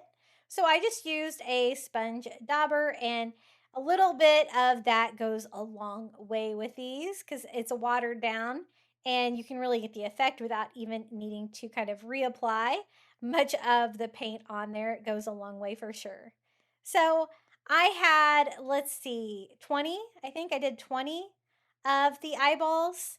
And you could light up every single one of the eyeballs if you had a taller vase. They have all different sizes at Dollar Tree now, and you can always find them at the thrift store as well. I was able to find tons of great glass items at my Salvation Army on Labor Day. They had a 50% off everything sale, and I got some really good stuff there too. So just taking my time and doing every single one of these. I should have done this before I put it all together, but it's never too late to kind of change it. Do you ever change your DIYs when you're done with them and you look at them and you say, oh, but what if I would have? That was one of these. So it was a very thin coat of paint. So very simple to dry those quickly. And we can just go ahead and put this back together. I just kind of dumped out my floral moss there, and I still have my battery pack attached. So again, I just need to put all the eyeballs down inside of there, adding some of the moss as I go, also arranging the eyeballs so they look out. And I'm glad I changed the color because the next item we're going to use for the other vase, it's just going to make it coordinate so much better. So I finished it off with a little bit more moss. Everything fit in here perfectly. And then we can add this eyeball vase back to the candlestick, and this DIY will be ready to go. This is what I meant about just using a popsicle stick to kind of arrange your moss once it's in there. I don't want to block the eyeballs too much. I want you to be able to see what's in there. And I think that's so creepy and cool for Halloween. Now let me show you how I did the other vase. This is the shorter candlestick and the longer vase. We're going to use the Dollar Tree skulls. This year they've made them a little bit wider in color, which I kind of like that. And I don't really think they need painting at all. I think that they're going to be fine like this. So I'm going to see how many will fit in here. And I opened 3, but really 2 would work here. I'm going to light these up as well using another one of the 30 count white lights. And this time I'm trying to be a pro with this one. Unwinding it, I just don't know why they made them so difficult. Normally they're not this difficult, but normally there's only 10 lights. So the wire is really long on this one, but I don't think they thought it through because it's really easy to get it tangled. But if you take your time, you can get it all unwound. And I'm just going to pop in a couple batteries on this battery operated light and test it out. And we can light up these skulls. Now these were even easier because the skulls already had a hole in them, which is perfect, right? So I can just add that in there. I decided to skip one and then add my second one to the skull. And I decided to do every other because, 16 won't fit well in there. So I think 15 will definitely be enough if I'm going to use some of the moss on this one as well. Now, sometimes the lights just popped right in there. And sometimes I had to use like a little screwdriver to make the hole a little bit bigger to make it pop in there properly. But this was a lot easier because the eyeballs did not have any kind of hole in them already. These are kind of all pre-drilled, which I absolutely love that. I don't know why they're like that, but I'm definitely going to take advantage of it. And so instead of 2, 1, like I did on the other one, I just did every other on this one because the skulls are a little bit bigger, even though I have the larger vase. Now I do want them to stay in place, so I did glue them to a little bit of hot glue on the opening of all of these to make sure that these stay on, a little string of lights. And we're going to do these very similar to how we did the eyeballs, just using some floral moss to add these to it and displaying it on one of the black wood candlesticks. I really hope you're enjoying today's video. Be sure to like this video, comment down below your favorite DIY. Don't forget to subscribe to my channel, and I would really appreciate it if you would hype this video or share it with your friends. Here on YouTube, it has been really, really slow lately. So I need to try to get my videos out to more people. So any help that you could provide, I would really appreciate it. So just like before, I'm adding some of the brown floral moss and adding the skulls, making sure they're kind of going, I don't care if they're upside down or right side up, but I did want faces kind of pointing outwards on these if I could, except for at the top, it doesn't really matter. And then again, just kind of using a popsicle stick to arrange some of my moss down inside there. And these look so cool lit up as well. And I think the addition of the moss just makes it look so much creepier. I'm going to glue the battery pack on the back of this face right there. And then all I have to do is add a little bit of creepy cloth to the candlestick, and this one's going to be ready to go. I'm going to show you what they both look like together because I like to display them as a set. Just cut out a little square of that. I love the creepy cloth from the Dollar Tree. It's one of my favorite items to decorate with for Halloween. Let me show you how the skulls turned out. Such a fun way to use those large candlesticks, and this is such a big statement piece. As you can see, the colors are not too different now since I painted all of the eyeballs. Otherwise, they were really white in comparison, but I think it turned out really cute. What do you guys think? It's also kind of creepy, so let me show you what it looks like lit up at night. They're very bright, but you can definitely tell that we put the lights inside of the skulls and the eyeballs because they all glow from within. See, the eyeballs are still even bright, even with distressing them a little bit. But I love the fact that they glow like that. I think that's just so fun for Halloween. I always love a good light up DIY, but especially for Halloween, I think. It just goes with the whole theme. For this DIY, I'm going to make a fun spider wreath. I picked up this black fur from the Dollar Tree and one of the wreath rings and a spider web placemat. I thought we could put all these pieces together and make a really easy, fun wreath. Now, the wreath form that I picked up was the 15-inch wreath form, and the placemat was 16 inches, so I think that will work well. But first, I want to cover the entire thing with the black craft fur. Now, it is a little too wide as is. I kind of need it to be in strips to be able to wrap the wreath form really well to get that rounded shape. So what I'm going to do is cut mine into thirds, just kind of estimating. And I have 3 packages of black craft fur, and that was exactly how much I needed to cover this wreath form. So I got lucky there. And you can wrap it around 2 times like that. I want my unfinished edges, of course, on the bottom. So I just start here and kind of at an angle, glue down that corner to itself and wrap that around twice. And then I can glue this piece down. I did trim off the corners to make sure that you can't see any of that from the front. And I just glued that down. I was thinking a black furry spider would be really creepy. They do have the brown craft fur as well. It's a little bit lighter though. I don't know if that would be as creepy for a spider, but this would also work really well if you wanted to do like a black cat wreath. I was thinking about that as I was making it too. It's a perfect like black cat fur. If you wanted to add some ears to it, that would be really cute too. So I just start and stop there on the back, right where I ended with my next piece, wrap it around 2 times and then glue it to the back.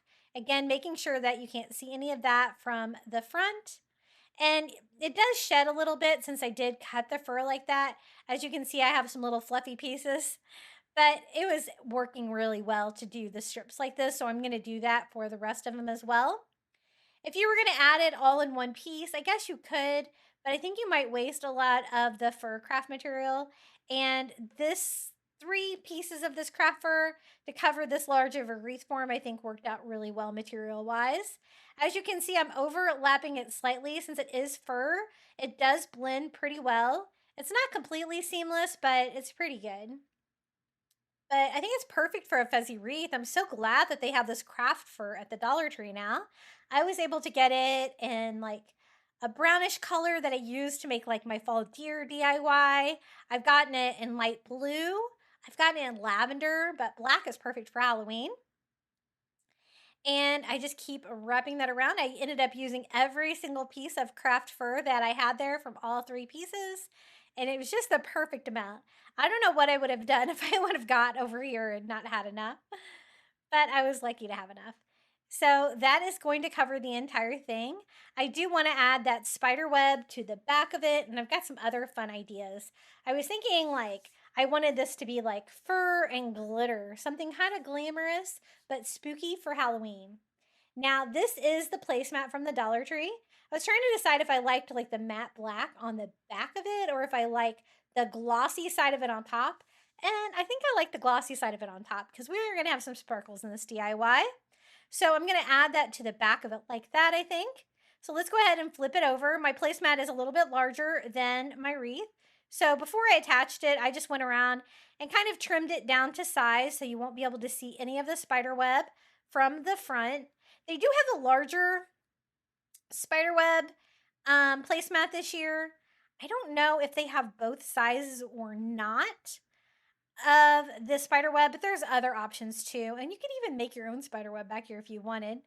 I just went ahead and took some twine here and made a very simple hanger that I can attach here. I'm just going to knot that. I'm going to glue that onto my craft fur and kind of sandwich that in between the spider web and my craft fur. I'm just going to glue the outer part of the web down like this here on the back. And it doesn't have to look too good back here because you're not going to be able to see it. But I want to make sure that this really stays attached. And I just glue that all the way around. Now this kind of glues it onto the very, very back of the wreath form. And so once I got it all glued on like that, I did notice that it was kind of sitting a little bit further back on the wreath form than I would like. I would like it to come forward a little bit. So I will show you how I did that. And I also kind of reinforced the hanger on there. So this is what I'm talking about. See how it's just like kind of sitting on the back? I want it to be really part of the wreath form. So I want it to kind of take on the same shape that the wreath form has. So what I'm going to do is I'm just going to glue a second layer. So I just went around here on the inner layer, added more hot glue, and just using my little finger protectors there from the Dollar Tree, just kind of spread that out to make sure that that part was glued down as well. So it kind of took on the shape of the wreath form, and it's not all the way to the back like it was before. So let me show you, see how that's a little bit more concave now. It's more part of the wreath. And then it already has a spider on there, but I wanted something more 3D and I wanted something glitter. So I picked up this big plastic glitter spider at Dollar Tree, and I'm just going to add it on top of where the spider already is. I'm just going to hot glue this on. It's going to make the spider like 3D pop out. I think it's just going to look way better. I added some hot glue to its abdomen and to its like little creepy spider legs. And I glued that onto the placemat like that. As you can see, it's a pretty large spider because it fills up almost the entire wreath. And I think it's attached pretty good. I do have one little part here, the head. I can kind of glue that down a little bit too, to make sure that stays on there. And then to keep with the black glitter theme, I picked up some of these little black glitter Halloween bows from the Dollar Tree. Well, they're kind of like sequenced and they have the little skulls on there. I thought these would be really creepy. I have a lot of fur going on and I don't want to add a lot of like flowers and stuff to this one, so I think I'll decorate it with the bows. I was thinking one at first, and then I was like, you know what? The more the better on this. I think I can go ahead and use all 3 of these little sequin bows on here, and it's going to add to that like sparkle and fur feel that I had for this. And so I am. I'm going to do one at the very top. They do have wire hangers on there, but they're not large enough to go around this wreath form. So I just went ahead and removed the wire. And I'm just going to hot glue it onto that fur. I think that will work. The fur will really kind of pick up to that. I didn't realize there was a bread tie on the back, so I did trim that off as well. And added my little glitter skull bow. And I didn't even have to make the bow, so really fun and easy. I think these are really creepy. I've used these before because I love the little skulls on there. It's a great way to get like a little miniature skull for other DIYs, but I was glad I was able to use the bows. And I'm going to glue one here on each corner at the bottom. And I think that looks really cute. That way I don't have a lot of black fur without a lot of stuff on it. I didn't want it to be too plain. But I definitely got the look I was going for this wreath. I think it's really fun. The glitter, the fur, it just looks so fancy for Halloween. And it looks great if you have a white door. My doors are white, so it really, pops on that. If I did not have a white door, I might have painted the spider web white if you had like a colored door or something like that. But since I had a white door, I wanted everything to be black, and I'm glad I did because I think it looks really good on a white door for Halloween. For this Halloween DIY, we're going to combine the solar lights from the Dollar Tree and some of their Halloween fence posts. You get 2 of these fence posts, and I got picked up the spider ones. They also have the chains, so very cool. You can do as many of these as you want. I'm going to put these in the front of my landscaping for a fun Halloween little decor. I'm going to do a total of 3 of them, but I might go back and add more because I really love how they turned out. So I'm going to do 3, and then I'll need like 2 chains connecting them. So I can save one of these plastic chains for something else.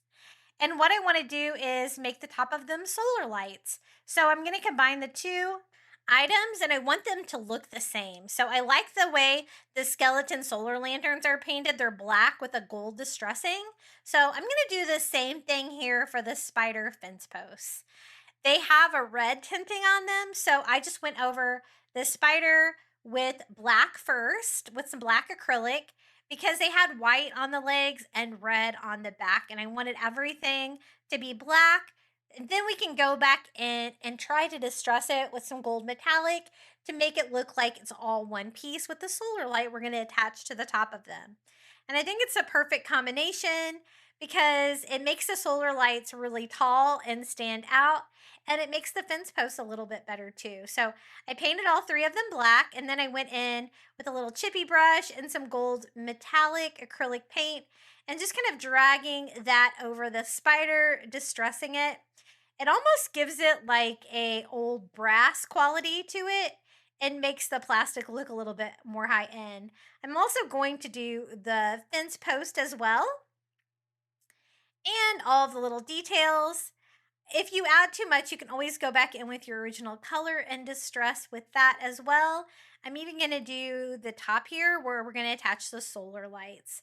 So that looks pretty good. I'm going to go ahead and do the same thing, just trying to distress in one direction. I got these little chippy brushes on Amazon. I was hoping they wouldn't lose bristles like the ones from the Dollar Tree, but they definitely do. But I do like them for crafting. I'm not sure if I like them enough to add to my store, but I'll keep testing them and see. I don't know. I think they were probably a little bit cheaper than Dollar Tree. I usually use the chunky brushes from there, but they definitely lose bristles, but they do work well for distressing. So I went over all of them, giving them that like almost a brass look with the combination of the black and the gold, using those little skeletons for inspiration. I like the way they painted those this year. And I also distressed the chain too to kind of make everything look the same. Then I went back in with my original black color and distressed it a little bit more so it's not super, I don't want all of it to be that bronze color, just a distress. So I think that looks pretty good. Let's go ahead and start putting this together. For the little solar lights, I'm just going to use the top of them and remove the little stakes. And we're going to attach them. I'm going to find a way to attach them to the top of the fence post like that. It's almost the perfect size. It's definitely not a tight fit because it's like more of a pointy edge. So what I did was I filled it up about halfway full with some hot glue and put the tip of the fence post in there like that. Now I want it to glue straight up and down, so I'm gonna like flip it over like that. That seemed to be a little bit easier way to hold that up straight. And then I filled up the rest of the cavity because the post is hollow there from the back until the entire little opening is filled with hot glue. And I'm gonna stand that up next to a shelf there so that that can start to set up and dry. And I'm gonna do the same thing here for the second one, gluing it, adding the post, and then filling it all the way up with some hot glue and setting that aside. Now, I don't think that will be strong enough, so I will show you how I can reinforce that to make sure these don't fall apart as they're decorating my yard for the month of October. I've definitely got them out there already. And my front yard is already starting to look really spooky for Halloween, which is so much fun. This is how I'm going to reinforce them.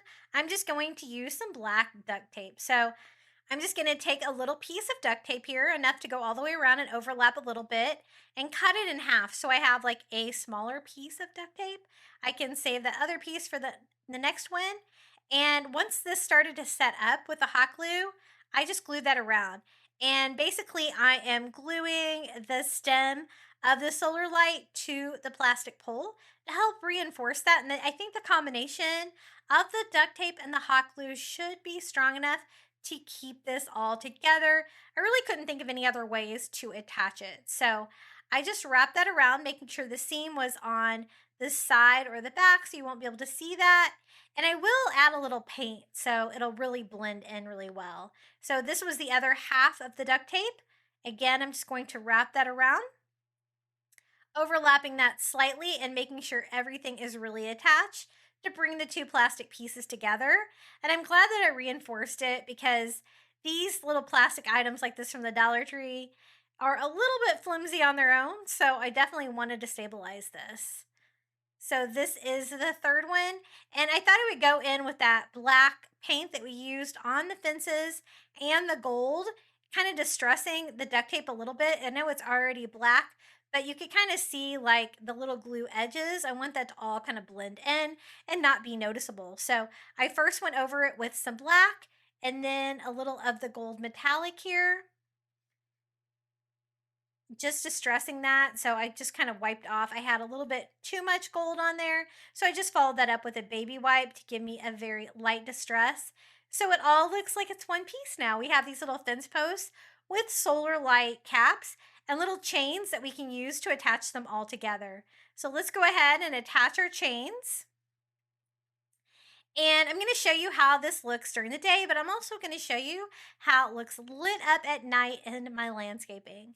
So I was crafting and filming and editing this all at night. So to show you what they look like during the day, I'm just going to show you inside.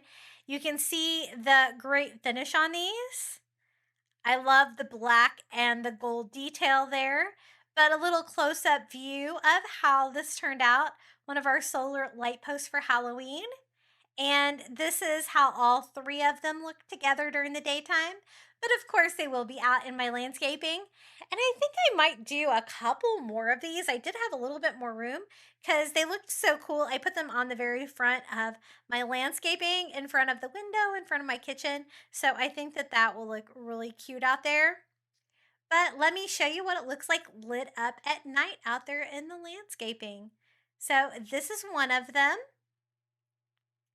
Very creepy. I have them out there with my little trapped souls lantern that I DIY'd on my channel, my skull tree that I also DIY'd, and the ghost, stackable ghost. So everything is lit up and looks really cool out there. Isn't that really fun? I love how those turned out. For this DIY, we're going to use one of the little wired trash baskets from the Dollar Tree and one of their candlesticks and this plastic plate. I got it for like a quarter, I think, on sale at Target, but it's just a plastic black plate, and I'm going to use this because it's the right size and it's the right color. I don't have to paint it or anything. The candle holder from the Dollar Tree is also black, so that's perfect. So I'll just have to paint the little trash basket. I don't know. I think these might come in black if you can find them in black. Mine was white. So I'm just going to use some spray paint and some matte black here. And I'm starting with the inside of it and spraying everything. What I want to do is DIY a really fun, like ornate bird cage for Halloween, something creepy and cool. So I went ahead and painted the inside and the outside of the trash basket. And this makes a perfect like cage to go on top of it. This DIY was so easy and it just turned out so cute. Definitely gives me some fun, creepy vibes for Halloween. So I just went over everything here on the front and the back with the spray paint, and we will set this aside to let that dry. I don't know what was going on with my light on this video. It kept changing. Maybe all the spray paint or something got to my camera. But I'm just going to take a stick that I found from my yard and a little bit of foam here, so I'll have something to attach it to. This foam piece from the Dollar Tree was a little bit too tall, so I just cut mine in half, and I'm only going to use half of it. I just wanted something that I could attach the tree to here, so I could have something for the bird to be perched on inside the cage. I hot glued the foam right to the middle, and then I'm just going to carve out a little opening here for the tree branch that I want to sit down inside of it. And the tree branch is kind of falling apart and creepy, but I kind of like that. I'm going to try the bird cage on it to make sure it will fit, and it does. One problem I had though is when I think I attached it here, I don't think I got it straight upright like I had it before, and I do have to end up trimming it a little bit. But as you can see, a lot of the bark was coming off of it, and I also hot glued it in place to kind of make sure that it doesn't fall over on me. So I'm going to distress it with a little tan, a little brown colors, just for the areas because of the bark had fallen off the tree, just to make it look a little bit better. I thought about making it black, but I didn't want to make everything black since I already have the black candle holder, the black plate, the black cage. We're going to have a black bird in here. And then I'm going to take some of that brown floral moss from the Dollar Tree and glue that all over the foam piece so you won't be able to see that. Just attaching that with hot glue. And I'm also going to use that as the bedding here on the bottom of the cage. I think that's a perfect color to complement the black plate, and it looks really spooky for Halloween. Now I wanted like a crow or a raven. I couldn't really find anything at Dollar Tree, so we're going to make it out of one of these Christmas ornament birds from the Dollar Tree. I chose the white one instead of the red. I thought that would be easier to paint. And I'm just going to go all over it with acrylic, just using a sponge dauber, paint dauber.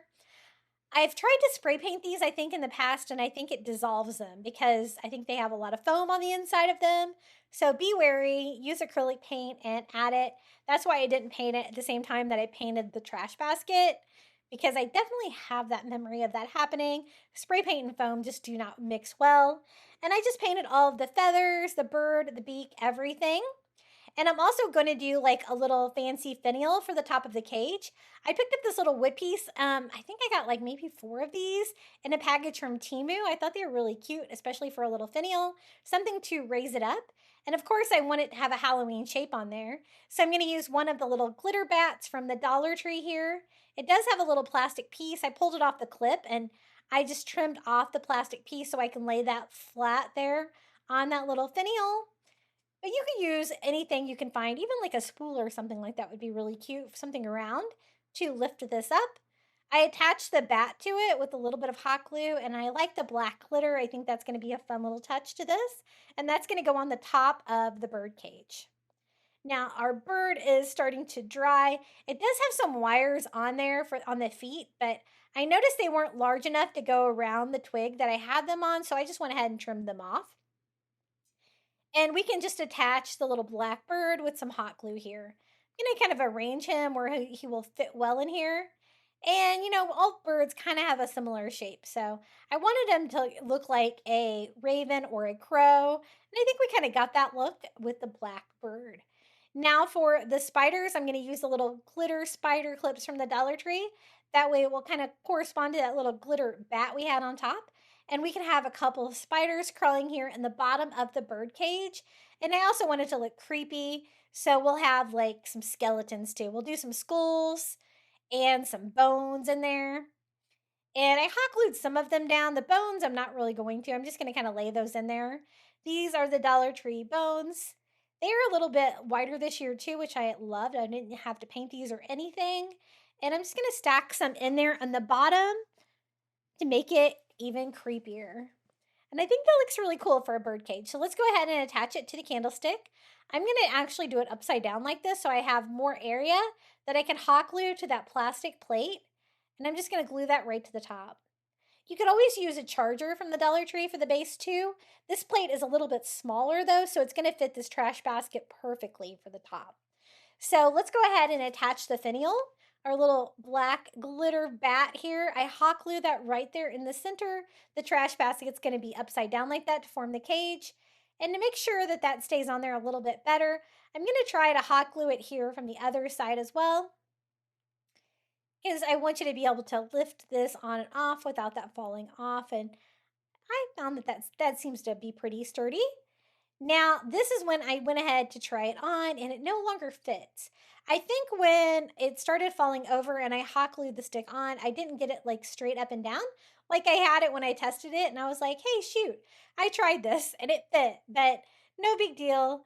I'm just going to try to use my miter scissors to cut this little twig down a little bit. So make sure you don't make your little tree inside a little bit too big.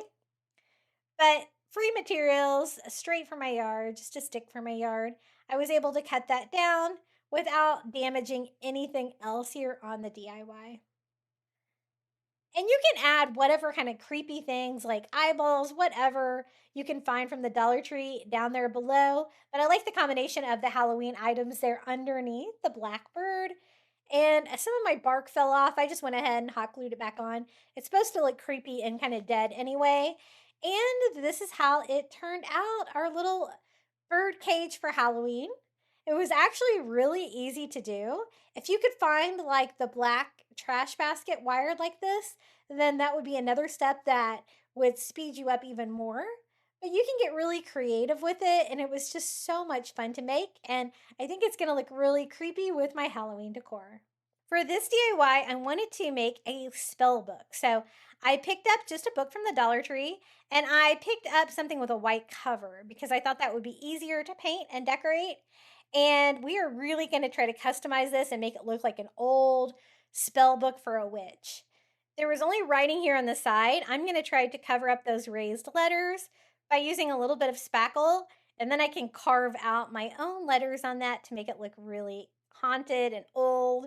And so I just kind of rubbed that over the letters, trying to cover them as much as I can with that spackle. Just kind of molding it over the letters like that. And I will let that set up a little bit, and I want it to like start to dry a little bit, and then I can go in and carve out my own letters for the side of the book. This edition really worked well because it also made the book look really old, especially if you're going to be able to see it from the side. I can't wait to decide which way I like displaying this better, laying down or standing up. Both ways look really cool. I just used like a mechanical pencil and made sure I didn't have any of the lead out in it. And then I just started carving my letters in it. I'm just going to have it say spells. And I just do, some capital letters all the way down the side here. Just carving that out. It's probably about halfway dry at this point. It's not completely dry, but enough that I'm able to definitely form the shapes in it like that. Now I have a little bit of room left here at the bottom after I put spells on there. So I'll just do like a little creepy symbol. I thought I would do like a little millipede. So I did like a little worm shape and did little like legs out to the side. Something creepy and cool. And I really want to add a lot of items to this spell book to make it look like it is all embossed and old. I think that's going to look really cool. I also want the page edges to be metallic color. I think that looks really cool. So I'm going to use this metallic silver acrylic paint that I got at Dollar Tree. They've been getting some better paints in. And I'm just using a sponge and painting the edges. This will make all of the pages stick together. If you like that, you can leave it like that. But after it starts to dry, you can separate the pages a little bit and make it still open, because I do like it displayed on its side as well. But this turned out really cute, and I'm going to be using that metallic silver to distress the spell book and all of the fun embossed items that we're going to have on the front of it. I really want it to look like an old spell book. So I have just the pages painted, and I have the side sculpted so we can start painting the book now. I just used black acrylic, and I'm really glad that I chose a white book because look how easily that goes on. One coat looks pretty good, but I decided to do two just because black, I really wanted it to be really bold and creepy. And we are going to be distressing this quite a bit as well. So a second coat there on the back. And we can start painting this. Now, when I start to paint it, you can see how I carved out the letters. Very cool. I'm going to go ahead and try to paint it all black though. And then I'm going to go in and I'll try to do like the letters in that metallic silver color for the side of it. And I really like how this turned out. Using the spackle on this part of it really turned out well. I just added enough paint to this. I wanted to make sure you couldn't see any of those red letters through from the original book title. And then just like the back, I'm just going to paint the front of it the same black color here and go over it with a couple of coats so it's really nice and dark. And the items I'm going to decorate with are things I found, stickers I found from the Dollar Tree. One of them is from Dollar General. These are great for corners. These are the stickers from the Dollar Tree that are metallic, and they're already the silver color that I need, which is great. I'm going to stick one to each corner. Now, they are pretty sticky. I did notice, though, when I was painting and distressing this, that they did want to pop loose a little bit from that paint, so you might want to use a little hot glue. I did go back and hot glue those down because they didn't really want to stay put. And then for the title of the book, I'm going to do it with hot glue, but I really wanted a structure of the letters. And so for the first coat of the letter, I'm going to use the little, I guess, felt letters from the Dollar Tree to spell out the word spells. They are like a felt material, which doesn't really make much sense for a book, but they're going to give me a great stencil for when I go back and add all kinds of fun texture to this. So they're peel and stick, which makes it really easy, and they are very sticky. So I just started here in the middle so I can kind of have it centered and peel and stuck all of the letters on here a little bit towards the top. And you can call your spell book like whatever you wanted. I just wanted something simple, like one word spells on there, because I want to add lots of other decorative pieces. These stickers are from the Dollar Tree. They're very similar to the corners, right? They're silver and cool. I'm going to choose this one and put it up here. It's really going to make the little spell book look fancy. And then these are some Halloween stickers. They had some shapes that I think would work, like the little witch's cauldron. I can add that above that. And I thought these were really cute. The little bat stickers. These were only $1 at Dollar General. So be sure to remember to check there. They have some cute items for crafting that are cheaper than the Dollar Tree now. I'm going to add the bat here underneath the word spells. And we're going to keep building this out.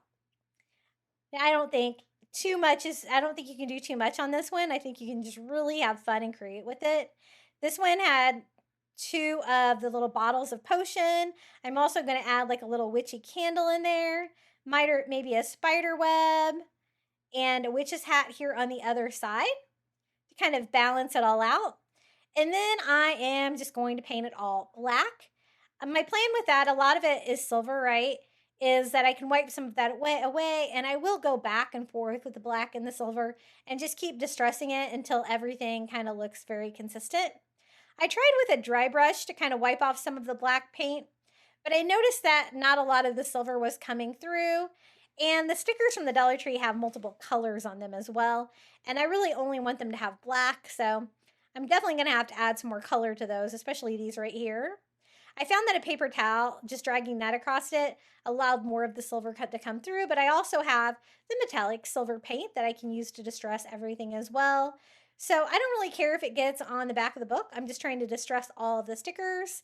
And I just kind of blend it in here and distress the book as I'm making everything look kind of silver here so they will stand out. And I just went ahead and distressed everything with the silver. The thing that was already kind of perfect was the bat. So I'm kind of using that for inspiration and just adding black and silver to everything. I added a little silver thieves as well, just to kind of distress this area of the book too.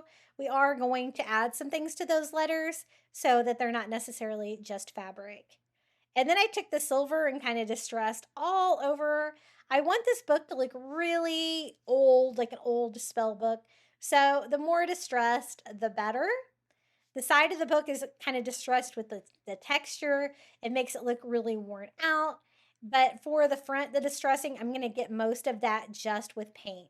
I'm just using a baby wipe and kind of blending that. And I'm going to go back and forth with the colors. And I decided to go ahead and distress the bat as well, just to kind of make it blend in a little bit. And it's looking pretty cool. Now here for this side where I have the word spells going down the side of the book, I'm just going to use a paint pen. I have a Posca metallic silver paint pen. That makes it a little bit easier. And I just color in all of the letters that we sculpted out here and in the spackle, including the little bug here at the bottom. And then I'm also going to distress this as well. I just drag some of that silver paint over and wipe off the excess with a baby wipe and then go back in with my original black color and just kind of distress back and forth till it looks like the side of a spell book would look. I really want you to be able to read it though, so let me kind of outline those letters a little bit more. And this book was so much fun to make. It's really coming together. This is when I noticed that these were starting to lift off. So I did glue all of the corners down. All the rest of them stayed in place pretty well. Now, I usually don't use colored hot glue, but I found these on Amazon, black glue sticks. So I'm going to put those in my little mini hot glue gun here off to the side. I just have to get the clear hot glue out of it. And now I have black hot glue. And that will be really fun to add some fun texture to this. I did notice that when I was separating some of my pages here so they don't stay stuck together forever, that my cover did stick a little bit there, but otherwise pretty good, I think. It's supposed to look old and creepy, right? Now for the letters, since I already have the felt letters on there, you could also do this with like the metal letters. It's going to give you a stencil. And I'm just going to fill that in with the black hot glue. And I really loved this. I also got some white hot glue. I thought that would be good for Halloween crafts as well. And I wanted to look kind of stringy and old, but very textured, and that really helped with that. And then I can use it to add some other features to our spellbook. I'm going to do a couple little snakes up here at the top, just building those out with hot glue, very fun. Down here, I'm going to do a couple spiders. I don't have anything in this area, and it makes it look very 3D, like all of the stickers that we added to the book as well. And I thought we could do like a little centipede down here. I just did like a little worm shape. And then I'm going to give it lots of creepy legs here. And the hot glue did pretty good. It was great for like not really stringing or anything like this. I'll have to be sure to add this to my Amazon list, my Amazon shop, if you guys want to get some colored hot glue as well. Now, since it's black, I need to distress it with silver like I did everything else. So I let that set up and I just used some of that metallic silver paint from the Dollar Tree and went over everything, embossing that as well. Very cute, and everything's kind of looking like the same kind of color. So I do need to bring a little bit more black into this project too. I just kind of went over and distressed everything with a little bit more black. And I found that most of my distressing kind of wiped off here on the side. So I decided to distress the side of my book a little bit more too, to make it a little bit more silver. And I haven't really done anything with the back cover of it, just the plain black. So I went ahead and distressed that with silver as well. But we're not going to have anything back there really. And I just kind of go back and forth to the black and the silver, distressing everything until I'm happy with it. The spell book did take me a little bit longer than I had intended, but it was so much fun to craft. And you can really get creative with your spell book that you're going to definitely enjoy doing it. So just distressing everything with silver again, trying to make everything look like they're all part of one book. Something super fancy. And then I noticed that I did get a little bit of paint bleeding on the inside of the covers. So I thought, I can just paint that as well, especially if I'm going to be standing the book up. I'm going to want the front and the back to be black as well. So I just painted the inside of the cover in the first page black here on the back, and I'm going to do the same thing here because as you can see, a little bit of silver paint kind of leaked down when I was painting the edges of the sheets. And I didn't go in and separate every page, but I did enough where I think I can be able to display it sitting up and it will still look really cool. So here it is, our little spell book for Halloween. So fun.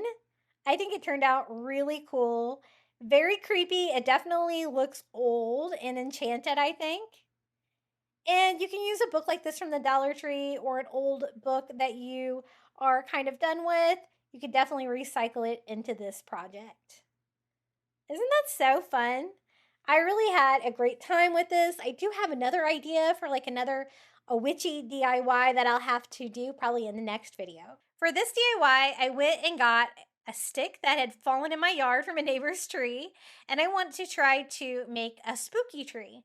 I wanted to make a fun display that's kind of large for my entryway, and I wanted it to look like a black, creepy tree. I'm going to use the branches, but it was a little too big for my entryway, so what I did was I cut it down into two pieces, and we're going to kind of put it back together into one tree. But this has lots of branches on it, and I wanted to do a fun creepy tree and hang some ghosts from it. I think that'd be really fun. So the first thing I'm going to do is spray paint it. I'm using this ultra matte black spray paint by Rust-Oleum, and I just try to make sure to clean these up pretty well. Any excess branches that are going to get in the way, I just tried to trim them down a little bit, but otherwise I didn't really need to do much to prepare it.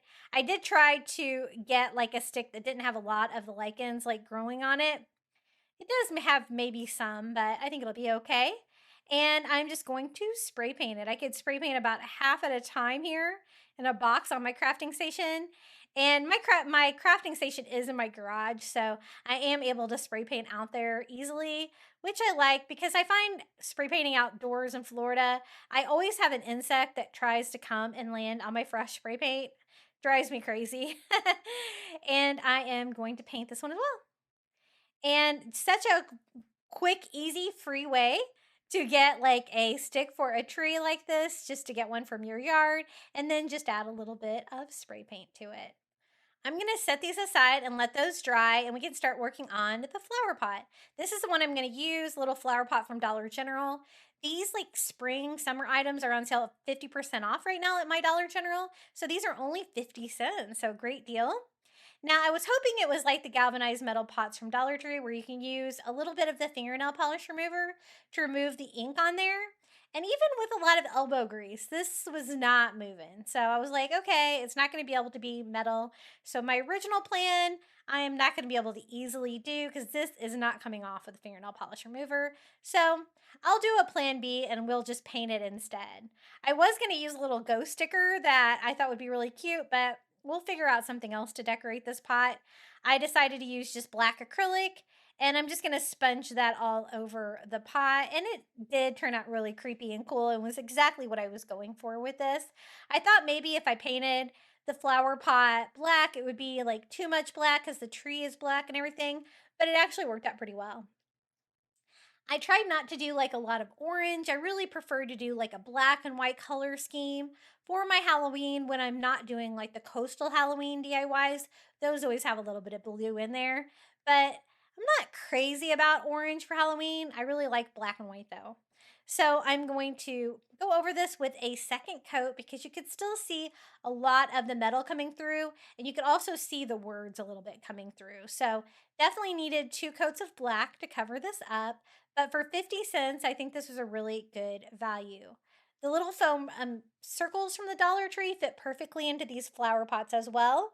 So be sure to check out your Dollar General. I was able to get a lot of like fairy garden items, the little wood kindling pieces we use for crafting, wood stakes, flower pots, lots of stuff that you can still use for crafting that aren't necessarily outdated. Even some lights I can use from Christmas I was able to find. And now it's time to decorate it. I just put some Mod Podge right here on the front of the flower pot. And I'm just going to use a window decal, something that I can put over the black color, but it'll show up well. I'm going to use this little pumpkin one here that says Happy Halloween. It's like glittery. It's got bats on it. I thought that was pretty cute. And it's not too much color. And it kind of brightens up that black pot a little bit too. So I just glue that on. I do like the orange glitter, but anytime I add a window decal, I do like to try to seal it from the top too, just to kind of get rid of that plastic glossy feel of the window decal. So once I got it on there, I just went over everything with a coat of Mod Podge. And I don't really want you to be able to see where like the matte Mod Podge starts and stops. So I'm also going to just go ahead and seal the entire pot with this. This DIY you could use for your entryway, indoor or outdoor, I think. I'm going to use mine indoor, but I think it would work both ways for sure. And I'm actually thinking about doing a larger version for outdoors because there was another branch that had fallen in my yard that was even bigger. So might have to think big for the next one. But I think that looks pretty good. These are the little foam circles from the Dollar Tree that I was talking about that fit perfectly in this. And I also want to weigh it down with some Dollar Tree stones so that it is not top heavy. I don't want it tipping over. And then I just add the foam piece on top. Now the foam is really green and it goes almost to the top. I don't want you to be able to see that underneath the tree and the moss and stuff we're going to add to it. So I decided to paint mine black with some acrylic, trying to really cover up and mask that green color. And I'm glad I did because in the end you kind of see in there a little bit. You don't want to see that bright green color. So that was pretty easy to do. I just made sure to use enough where I kind of got down into the holes of the foam. Now, these are what we're going to hang from the branches. These are from Dollar General. You get 3 of these hanging together like that for only $1. So you can still find dollar items at Dollar General. So good to know. These are really cute. They're very similar to the white wood ghosts from the Dollar Tree, but these are already painted. So that saves me a step. They do have holes in the bottom of them because they are all hanging together like that. I'm just going to fill mine in with a little bit of spackle and then kind of wipe off the excess. I know you'll still be able to see the hole in them a little bit, but I don't really care. I think they're super cute as is, and I don't really want to have to repaint them or anything because they're already white. And I think I'll use like a total of 5. I like to use odd numbers instead of using the 6 and hang those from the different branches. I'm just going to kind of make them into little ornaments by taking some Dollar Tree twine, stringing that through, and knotting that. I'm going to do about like the same length that was on the top one like that, but I'm going to do that for all the pieces. Since they were like hanging together, I have to do them separately like that, but pretty easy to do. If you're going to do yours outside, I would recommend maybe tying them to the branch instead of just hanging them. Since mine's going to be indoors, I think I can just hang them. It'll be fine. And I also want all my twine to be the same, so I went ahead and replaced that one. And a total of 5, so 2 of those little ghost arrangements from the Dollar General. And I can just kind of hang them on the branches like that. So it'll look like a creepy haunted tree with little ghosts hanging on it. Other items you could use like little fabric DIY ghosts if you wanted. You could use like the little wood ghosts from the Dollar Tree. I think those would be really cute. Lots of fun options. You could also do bats if you wanted. I thought about that for a creepy tree, but I really like the idea of ghosts. So I have my 2 branches. I'm just going to kind of see if this is going to be enough of the ghost, and I think that's going to work out well. I do need to poke some holes here in that foam to be able to put the branches down in there easily. I just use like the wood dowel on the end of a paintbrush to poke a nice size hole in there where I can then put the branch in there easily like this. And I do want this to look like a creepy tree. So once I get the branches in there, I'm going to try to make the base of it look like a tree, to make it look like it splits like a tree at the top. But for the first part here, I just need to do the individual branches. So again, I just poked a hole through there and added my other branch. I'm going to glue those in place too with a little bit of hot glue. And then I'm also going to cover the foam down there with a little bit of Spanish moss. But again, I do want this to look like a tree down here. So let me show you how I went about that process. I just glued everything in place, and to kind of keep them close together like that and strong, I'm going to use a little bit of structure underneath my tree. I'm going to be using Model Magic to carve out the tree, but I decided that duct tape would work really well. I'm using some black duct tape, and I'm going to use that to just hold my branches together. This is going to give me the structure down here, and it's going to make the Model Magic not to have to do all of the work to keep this all together. So I went around it a couple of times with one piece.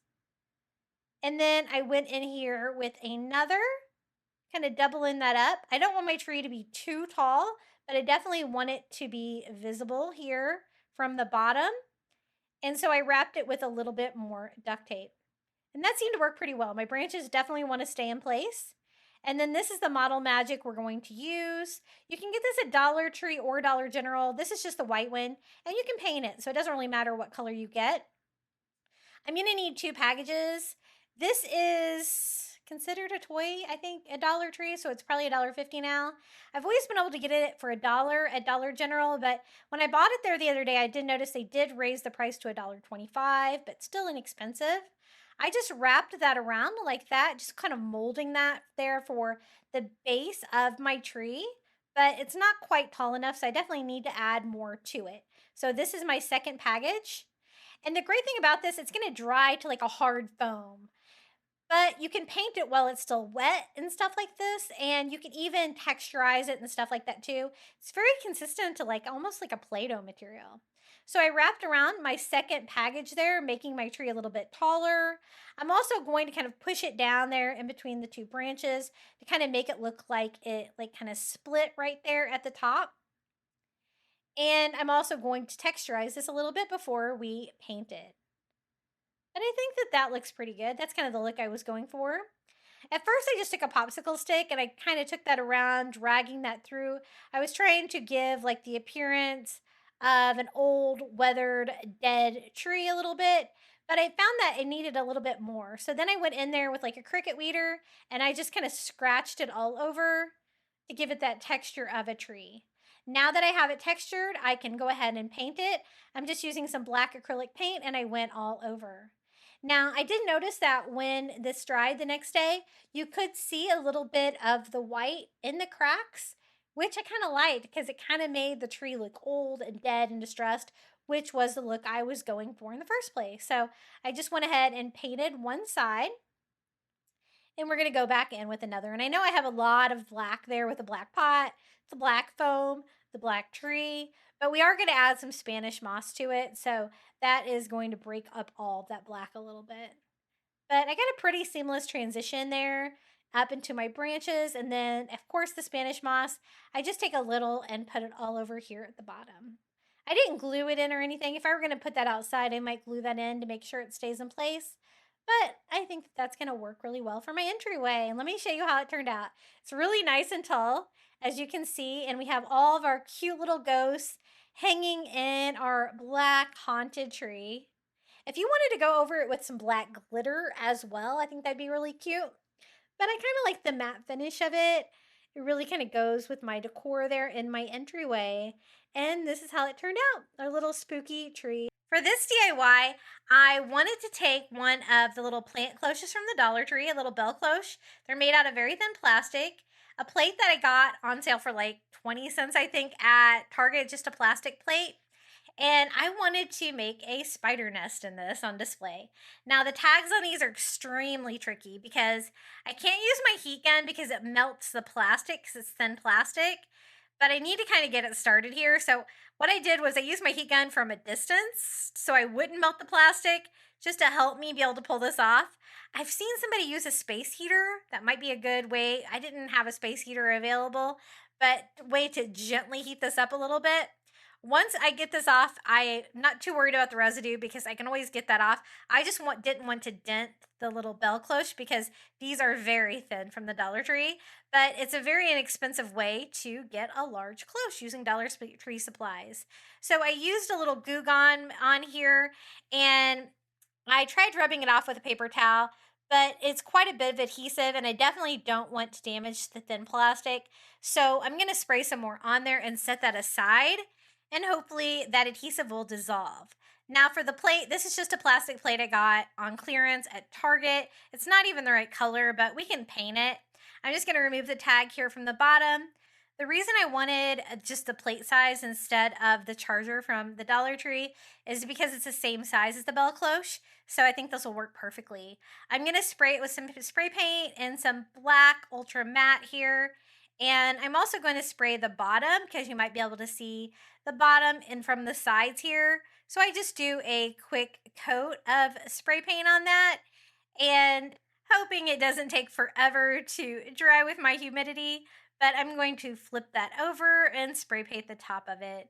Doesn't have to be perfect at all. I'm going to be covering this with things as well, but definitely wanted a black plate to go with my spooky Halloween vibe. So just kind of one coat all over, just making sure I get every side so none of the blue comes through. I think that's going to work pretty well for the base of this. My idea was to do like a spider nest in this. I want to have like a spider and like a big egg sack. I think that would be really creepy for Halloween. So let's check again on this bell cloche. I set this aside and that did dissolve all of the adhesive on there, and I'm able to remove that. So definitely be careful with these. Even buying them, I have to be careful because they're so thin. If the cashier puts it like in a bag with other stuff, it's going to get all bent up. So you have to be very careful with these if you want to make them look perfect and they look like glass, from a distance if they are not messed up. So I cleaned mine with some glass cleaner here to make sure I got all of that Goo Gone material off of it. And now we can start building our little egg sack. For the eggs, I'm going to use cotton balls from Dollar Tree. And for the sack, I'm going to use some of the creepy cloth and the ivory. I had thought about using like pantyhose or like knee highs, but I couldn't find anything that was more of a transparent or a white. So I think that the creepy cloth will work well. I just do a pile of cotton balls here and then like a smaller pile on top. What I want is like a teardrop sack filled with eggs. So I'm going to kind of add to it as I go, but I think that's going to be a pretty good base and will fit inside that cloche. So I just gather the creepy cloth together, all four sides up here at the top, and kind of shape it into that egg sack that I'm looking for. Using the cloche there to make sure that I don't make it too big. I can add a few more cotton balls here on top to get that teardrop shape that I'm looking for. And I just kind of shape them. I didn't really glue them together. I'm going to let the creepy cloth material kind of make the sack there. Now to tie it off, I'm going to use like some baking twine here. So I just tie that here at the top, double tying that, and then I can cut off the excess material that I don't need here of the creepy cloth. And that worked pretty well. It didn't take away, it's not exactly white, but it doesn't take away, and it kind of adds a little bit of a contrast there for the spider eggs inside. But to make it look really creepy, I thought we could cover it with the faux spider webs from the Dollar Tree. So I'm going to grab some here, stretching that out to give me a really thick layer of webbing, and just wrap that around the bottom of the bag like that. And I'm going to wrap that up and do like that sack shape with it as well. The combination of the webbing and the creepy cloth is definitely going to be strong enough to keep all of our little cotton ball spider eggs together. Again, I take the baking twine because I wanted something white to tie it off here at the top. And then I can also remove like the excess like webbing material now that I have it completely covered in spider webs. So I just cut that off, making sure to leave my twine on there from before so that I can hang that down inside the bell cloche. I think that's going to look so creepy and cool like that.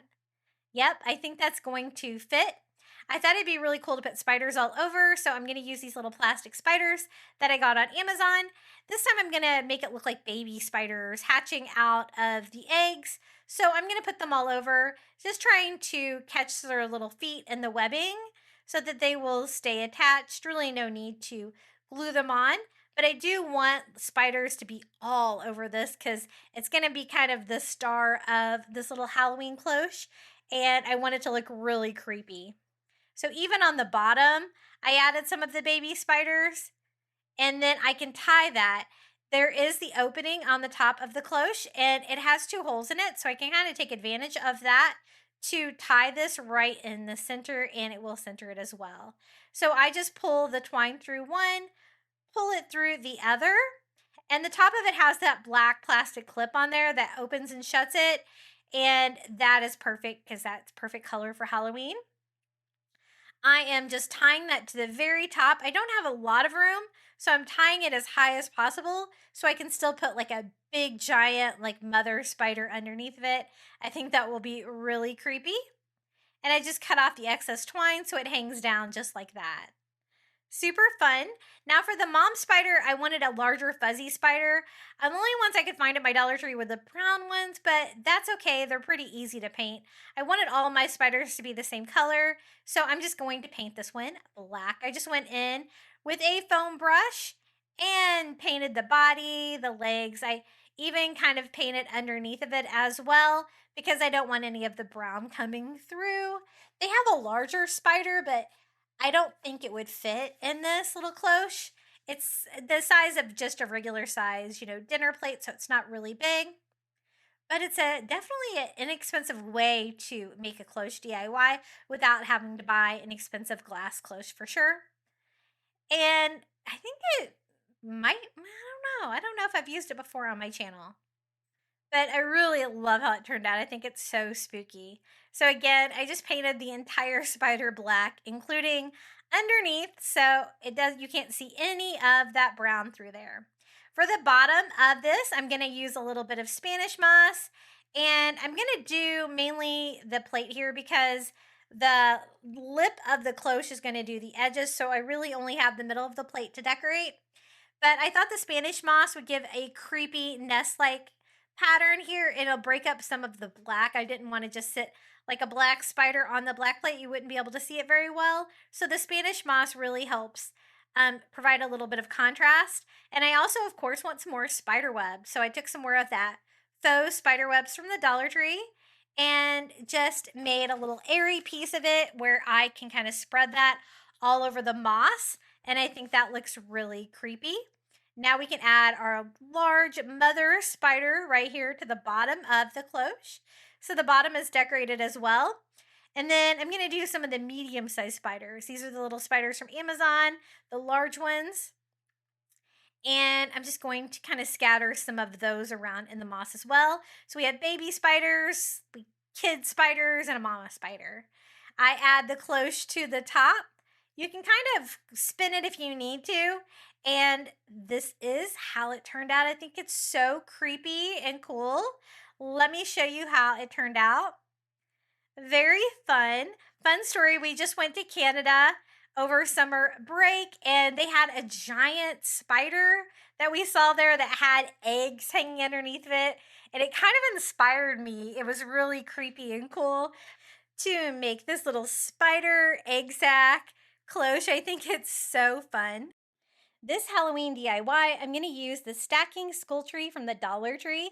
These are $7. They are nice and large. I wish they were still $5, these stackables, but I only get one of each, so I think I can afford $7. It has 3 pieces, And this was the last stackable Halloween item that I found at the Dollar Tree. I've been looking for this. It's got a cool bat on top, and there are 3 pieces that all snap together. Now, I came up with a really fun way to decorate these. So far, I've only seen people paint them, and I thought we could do better than that. Let's like have some glowing eyes in them. So what I'm using is my heated craft knife. I got this on Amazon. I think I have it listed in my store. It wasn't very expensive. I just went ahead and removed the razor blade from it. And what I'm going to do is poke holes in the eyes. That way I can light the skull tree up from inside and make the eyes glow. I think that's going to be so cool for a Halloween decoration. Now, I did pop off the little top there that held the bat on. It was kind of in the way for this. And what I'm going to do is every other skull. There's tons of skulls on this. So if you're going to do every skull, I think it's going to be way too much, especially when some of them kind of overlap. Every other seemed to work pretty well. Now, you do kind of get a tab in there of the plastic when it melts. And at first I had a little trouble getting to it in the very tip just because it's so small there. But I did, as I went on here, develop a good strategy that worked well. Instead of trying to remove the tab inside, I just melted it onto the inside. I've used a similar technique using this heated craft knife to poke holes in the stackable Christmas tree last year and put Christmas lights in it, and that turned out really well. This one I did not want to add Christmas lights to. I wanted to try to find an easier way to light it because I'm going to be poking lots of holes in this, but I came up with a really good plan. It worked really well. That was me trying to cut off the tabs. Then I realized, you know what? I can just kind of heat those up from the inside and melt the little leftover pieces of plastic, the little tabs, to the inside. And that way you won't be able to see them from the front. And I don't have to worry about removing them either. It just kind of becomes part of the piece. And so that's what I started doing. I would poke 2 holes for a skull, skipping every other one here, and then kind of melting the little tabs there on the inside. So by the time I'm done with the top piece here, I kind of had a good strategy. The skulls on this part are probably the smallest, but that same size craft knife did really well for poking the holes on all of these. This is the middle section. Now, if you're going to use the heat knife like this, just be very careful. As you can see from how well that plastic melts and from the smoke coming out of it, it is extremely hot. So try to hold it somewhere that there's no way that you're going to like slip and burn yourself. I think that could really hurt. And I am just going to start here at the top. I just poke 2 holes for skull eyes, and then I glue it on the inside by melting it to the inside. Now, some of these are like, especially when you get to the bottom section, some of the skulls are sideways, some of them are overlapped, but I was still able to do this really well. And I'm glad I decided to do every other skull because I found each row all the way down had an even number. So I didn't have to worry about spacing or anything like that. Everything worked out really well. Now, I know a lot of people have painted these, and we are going to be painting them, distressing them, and stuff as well, making this look really creepy. It's going to be such a fun decoration to go next to my front door for Halloween. Very creepy and cool. I am not going to have it like out in the weather because again, poking holes in it like this, you are going to get water on the inside if you have yours outdoors. So keep that in mind. I'm going to keep mine closer in my house where I have a little bit of roof over it. So I think it will protect it. But the way we're going to design this is if I do get water inside of it, I think it's going to be easy enough to get rid of that too. And we're going to do a cool little base for it as well. And I am almost done with this one. I'm going to finish this row off. And you get pretty quick at this by the time you're done.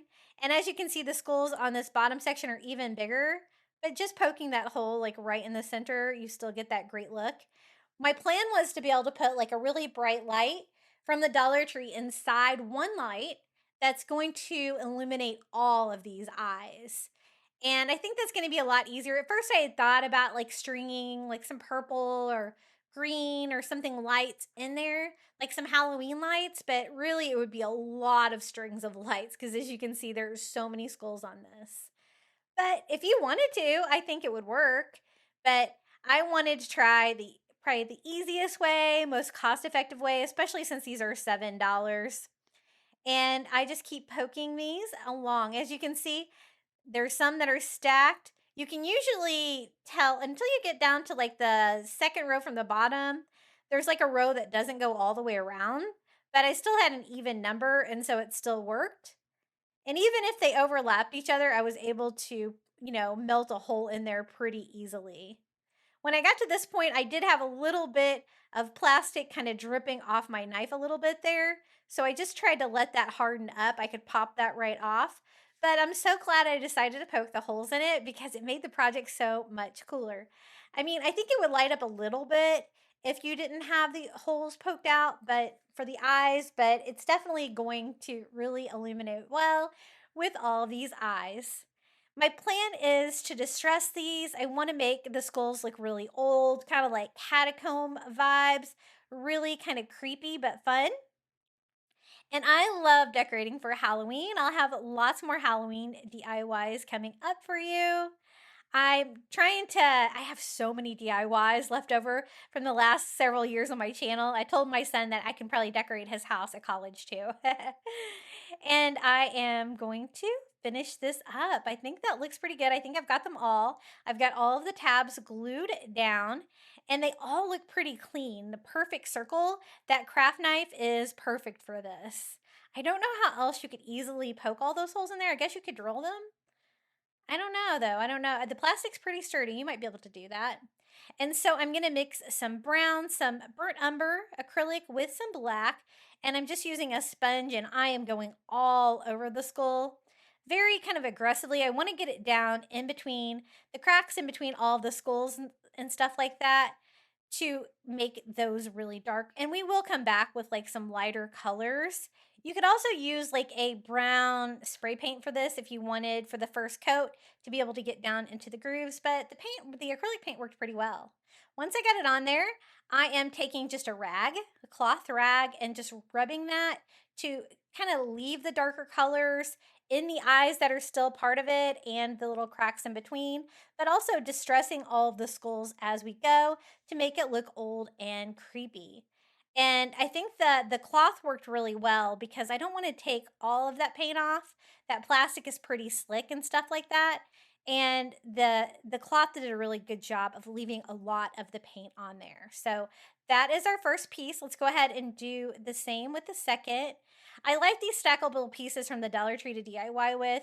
Whenever you can take a large project like this apart to DIY the different sections, it's going to make it a little bit easier. And again, I'm going over this brown and black paint. I just really want a dark brown for those creepy parts and to really give some definition to the skull.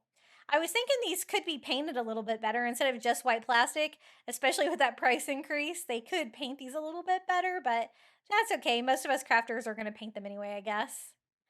And so I just did one section of this, about half of it. I didn't want the paint to dry up too much before I was able to go over it with the cloth rag.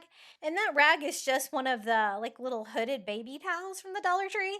I try to get lots of crafting supplies from there. And so I cut those down into some rags that are really good for crafting. And so I just went ahead and paint and distressed all of these. You could also use a brush too if you wanted. I just find the little sponge stencil daubers to be the easiest way to paint these items. And right now, I've been ordering those from Amazon, like by the case, the little sponge daubers that you see there. I did add those to my Amazon shop and I really like them. I like them better than the little sponge brushes from the Dollar Tree. Those, I often had them shedding, leaving little black pieces of foam in my paint. And these just seem to work so much better. I really like them. So I just went ahead and rubbed off the excess. I think I have a little bit more distressing on that top piece. I feel like it's a little bit darker than this one.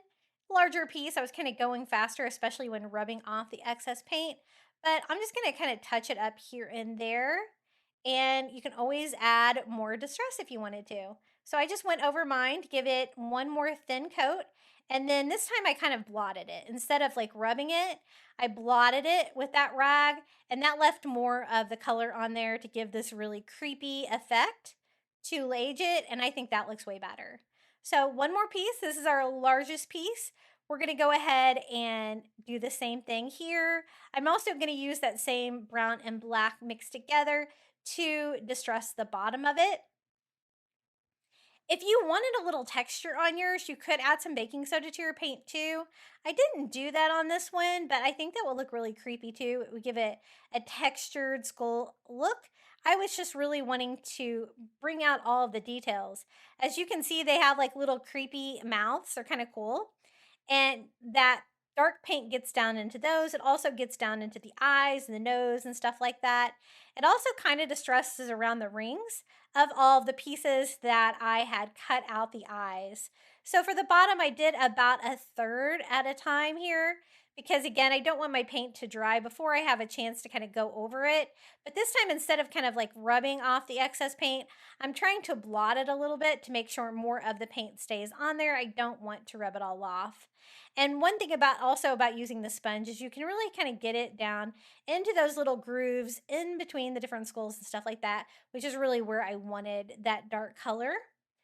We are going to go over it with some more ivory color to bring out that bone color too, but I definitely wanted a high level of distress on this one, and it did turn out really creepy. I was going for creepy on today's DIYs. A couple of them probably turned out kind of cute too, because I kind of like creepy and cute. I was asking you guys on Facebook the other day if you guys like spooky or cute for Halloween, and you guys are pretty mixed on it too. I really like both. My son gets a big kick out of the spooky stuff for sure, but I like it too. So we've got all of the distressing done on all three pieces of our skull tree. And now we can go in and, bring back some of that bony color. Again, I'm using like that antique parchment acrylic color, and I am just going to sponge that on. I don't want to get it down into the cracks or the eyes or anything like that. Just a very light sponge coat all over like that. And then I just kind of blotted that a little bit just to make sure I didn't have any excess paint, but I don't really want to distress it too much there for the bony parts. I really want a lot of detail there in between the pieces. And I think that looks pretty good. We are going to do this same thing here. And I am going to go in and seal this project because I want to make sure that the paint stays on this. Again, I did have some issues with some paint slipping on the plastic pumpkins from the Dollar Tree being out in the rain. So I want to make this as weatherproof as possible to be outside. So I just went ahead and painted all of those skulls, ivory as well, blotting them too so they're not too perfect. And you can always go back and add a little bit more distressing here and there if you need to, if you find that you add a little bit too much white. But I found that just kind of rubbing that sponge over, it really only paints the top parts of the skull. And I'm also going to distress the bottom of it there as well. And this was a really fun project to craft. I was looking for a creative way to do this besides just painting it. And the fact that we are going to light this up and all of those creepy skull eyes are going to glow. So some of them will be dead, some of them will be alive. I think that's going to be a fun, creepy combo. Again, I just painted all of those and blotted those. And then the next step is I'm going to let this paint set up and dry. And then we're also going to go in and seal this item. Now this came with a little plastic bat to be a tree topper, and it's pretty cute. So I'm going to go ahead and use that, but I wanted to paint mine black. So I just went over mine with a little sponge stencil dauber and some black acrylic paint. And I just did one coat all over both sides of the bat, and I think that'll look really cute at the top. If you wanted to replace it with like a larger bat or something like that, or even a crow, it would be cute too. But I kind of liked it. I liked the way, and I like the fact that it screws onto the very top. Now for the base, this is what we're going to light it up with, one of the battery operated lights from the Dollar Tree. And these take 3 AA batteries. They have a little switch on them. You can turn them on and off. And as you can see, the battery case kind of screws onto this case here below. And I can put that on the charger and light up the tree. So I thought, let's try it out. I got like one of the little wood chargers from the Dollar Tree. And I went ahead and added the light and popped all of my skull tree on there. And then I took it to a dark room to see if it was light enough to light up every eye. And it really was. So I think that's going to work out well. I also want to decorate the outside of the charger with some Spanish moss. I thought that would be really creepy. This is some Spanish moss. I've been having to get my Spanish moss at Walmart lately. I haven't been able to find it at Dollar Tree, but I'm just going to hot glue that here on the edges. Nothing crazy. It doesn't really matter either. Like if you use like a black charger, a wood one. I thought the wood would look kind of creepy and cool and go with that finish that we had there on the skulls. And I'm going to add a few creepy items to it as well. Some spiders and bones, things that you would kind of find in the catacombs with a big skull pile like this. So I just went all the way around with a little Spanish moss, leaving the center open, which is just the perfect size for the tree. And then I'm going to attach the light. Since I can still change the batteries, even if this is screwed on, I can just glue that part on there so they won't, slide around when I move it around. And then we're going to use Dollar Tree erasers for the spiders. Aren't these creepy and cool? The eyeballs are pretty cool in there too. I like to use the erasers for miniatures when I'm crafting with Dollar Tree. And I'm just gonna hot glue these little spider erasers. I'm gonna do like one on each side, and I think they look nice and creepy. Finding smaller spiders like this at Dollar Tree can be challenging, so erasers are a great idea. And then I'm gonna use some of the Dollar Tree little plastic bones here. I thought I would do like maybe 5 of them, but I don't like the color they're painted. I really need them to be a similar color to what we did before. So I took some antique parchment and a little bit of that burnt umber brown and kind of mixed them together as I go. Just painting these, and I don't know why they paint them that yellow color like that from the Dollar Tree. I always seem to be painting these when I'm using these for a Halloween project.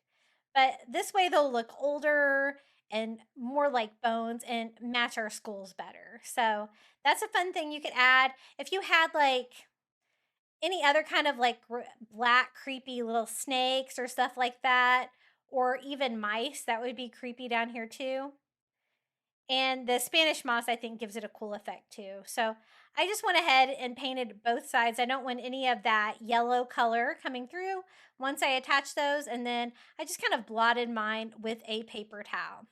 Now that we have those distressed, we can just add these. I'm just going to glue the end of the bones here down just to try to keep them in place. I mean, nothing too permanent.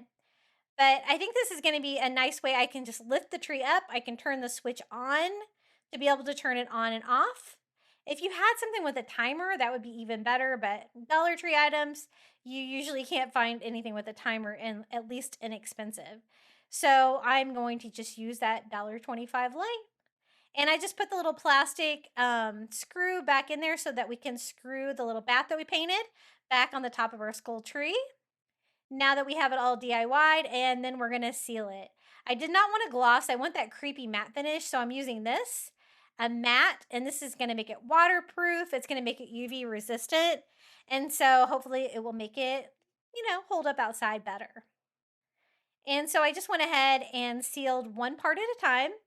I just did one coat. Hopefully that's going to be enough. I did make sure to try to get everywhere on that and a good coat on each piece. And then I'm going to let those pieces dry. We can pop this all together. And it just turned out so cool. I was really happy with it. It's probably one of my favorite stackable DIYs that I've done since I did the Christmas tree one. I thought that was really fun too. And I got these dried. Now we can go ahead and put this together. So I have the base, I have the bottom of the tree. We can pop on the second part. These popped on really well. It's so tall that my crafting station is not quite that tall. So I'm trying to pop it all on there and show you. But this is how it turned out. Our little skull tree from the Dollar Tree. And as you can see, with all that painting and distressing, it looks even cool during the day. This is it lit up like in my home, like during the daytime. You can definitely use this as an indoor DIY if you have room for it. It's tall enough that you could put it on the floor even, or it can make a big statement piece as well. Let me show you what this looks like at night outdoor on my front porch. Isn't that so creepy and cool how all of those eyes glow? I think this is such a fun indoor or outdoor skull tree DIY. I'm definitely going to use mine outdoor here in my front porch area. I just think it is really fun. So again, this is what it looks like during the day, and this is what it looks like at night. So fun and festive for Halloween. For this DIY, I wanted to make a Halloween wreath. So I'm going to use the 14-inch wreath form from the Dollar Tree and some of their bones. I thought we could do like a boneyard wreath, something really fun and spooky. So the first thing I'm going to do is cover my wreath form with burlap. This is a Dollar Tree burlap roll. You could also use just whatever burlap you can find, but you're going to want it to be fairly skinny like this so that you can wrap it. And you're not really going to be able to see too much of this at the end, but I think burlap makes a really good surface because I can attach things to it since it is a wire wreath form. And this roll was almost long enough. I was one row short because you can see I'm slightly overlapping each one and kind of pulling it tight. I got to about here and I was just a little bit short, but that's okay. I can start and stop a new roll here on the bottom. And I get these burlap rolls at Dollar Tree, but they are a little struggle to find. Whenever I find them, I try to grab a few of them because they are great for crafting with, but they're not too great about keeping these in stock for sure. But it's a really easy way to wrap a wreath with burlap for sure. But you could use the burlap ribbon too. It's going to give you a very similar effect. And I just hot glue that on the back, making sure all of my seams were back there from when I started and stopped. And you can't really tell that I had to get another package there. Now we're going to cover it with Spanish moss. This is an item I've been having trouble finding at Dollar Tree lately is the Spanish moss. I haven't been able to find it since maybe spring at my Dollar Trees. What about you guys? Let me know down in the comments below. I've been having to get it at Walmart, but this time I got it on Amazon. I think they're the same price though, basically. I think that they do a pretty good job of keeping the same exact price, Amazon and Walmart. It's probably the same price as Dollar Tree because you get a lot of it in the package, but I'm going to hot glue that all the way around. I'm only gluing it to the very front of the wreath here. And I thought this would be a great background for like a boneyard theme for this wreath. And I just wanted it to be bones, moss, like creepy items on this. So we're going to have a lot of fun with this. And it turned out really spooky, I think, for Halloween. So I have a complete circle here of Spanish moss. Again, the burlap is just kind of the background, but it plays a nice neutral part back there. And I'm just going to clean it up a little bit. Some of the pieces like really kind of stick out. So I just trim it up a little bit to make sure it still has that circular shape. And be wary, it does kind of make a mess working with that stuff. Then I was trying to decide between the two different dark colors of the creepy cloth from the Dollar Tree. They have black and they have gray. I usually prefer the gray, and I tried both, and the gray is on the right. I think I like that one better. I think it looks really spooky together with that Spanish moss. So what I'm going to do is take some gray creepy cloth. I had kind of a partial sheet of it, but it's pretty big here. I'm going to cut that into strips and use that as a ribbon to wrap around the wreath. A perfect creepy little ribbon. Perfect for this theme, I think. I'm cutting them like 2 to 3 inches wide and just cutting strips out of this. I wasn't sure how much I would need, but I ended up using this for a bow as well, a nice creepy bow. Just trying to get some fairly even strips since this was like a scrap piece I had. And now I'm going to take it and just start wrapping that around. But first I thought maybe I should go ahead and attach the bones first. These are the Dollar Tree bones.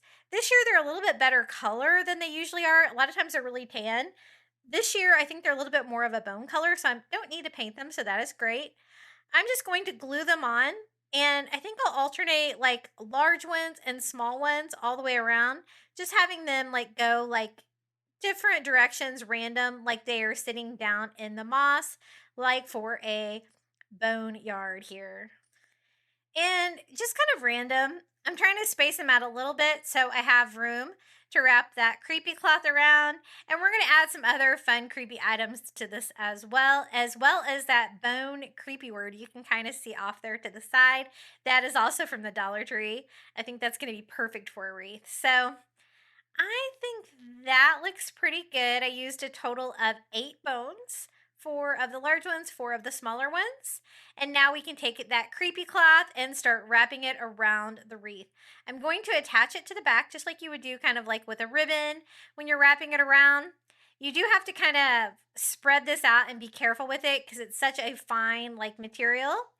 And I'm trying to kind of pull it over here so it goes between the bones, but I do want it to kind of overlap the bones here and there just to help keep them on and because I think that looks extra creepy.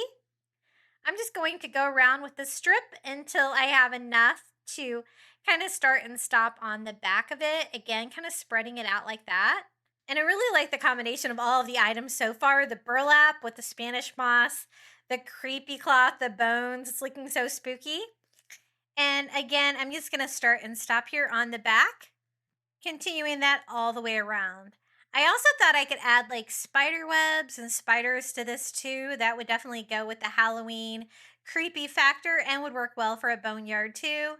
And I have almost enough to go all the way around here. Again, I had to kind of start and stop at the very end.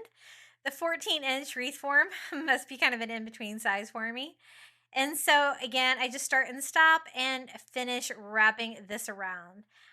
This material is so fun to craft with a creepy cloth. It just automatically gives you like a creepy factor for Halloween. Speaking of creepy, this is our word. It's a little plastic sign from Dollar Tree that looks like it's made out of bones, and it says creepy, and it's a perfect size for this wreath form. I think this is going to go really cute, like right about here, but I need to figure out a way to attach it. It doesn't have any holes or anything in it, so what I'm going to do is create some holes in there and tie it on, and I'm also going to tie on a hanger. I just took some twine, knotted that around, and made a very simple wreath hanger for this.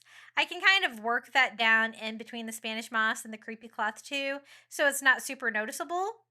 And then again, I want to tie this on instead of just gluing it on.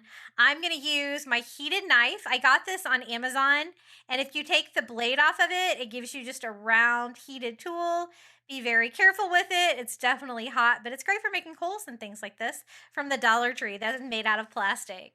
Once I have a hole poked in each side, I'm going to go in with some twine, and then I can tie that to my wreath form, and it will blend in really well. And I think that will be stronger than just attaching it with hot glue alone.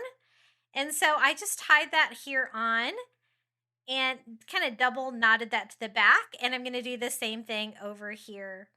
I was trying to get it to lay flat. I didn't really plan the word too well when I glued down the bones, so I might need to move some around a little bit because I do want it to lay like flat against the wreath form. So I'm just going to kind of wiggle it around here and see if we can make this work.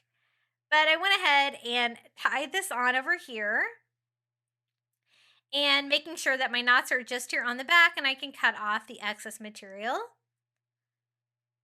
And I was trying to kind of arrange it to where it is to the center of the wreath, kind of sliding it up a little bit here, kind of attaching it with hot glue. And again, I did want to kind of work around the bones, so I did kind of wiggle those around. Some of them, like this one, I had to glue back down because I wanted that creepy to really lay flat against it and to be tight against it. So I can also glue it down too. So I start by just gluing the twine here to the back.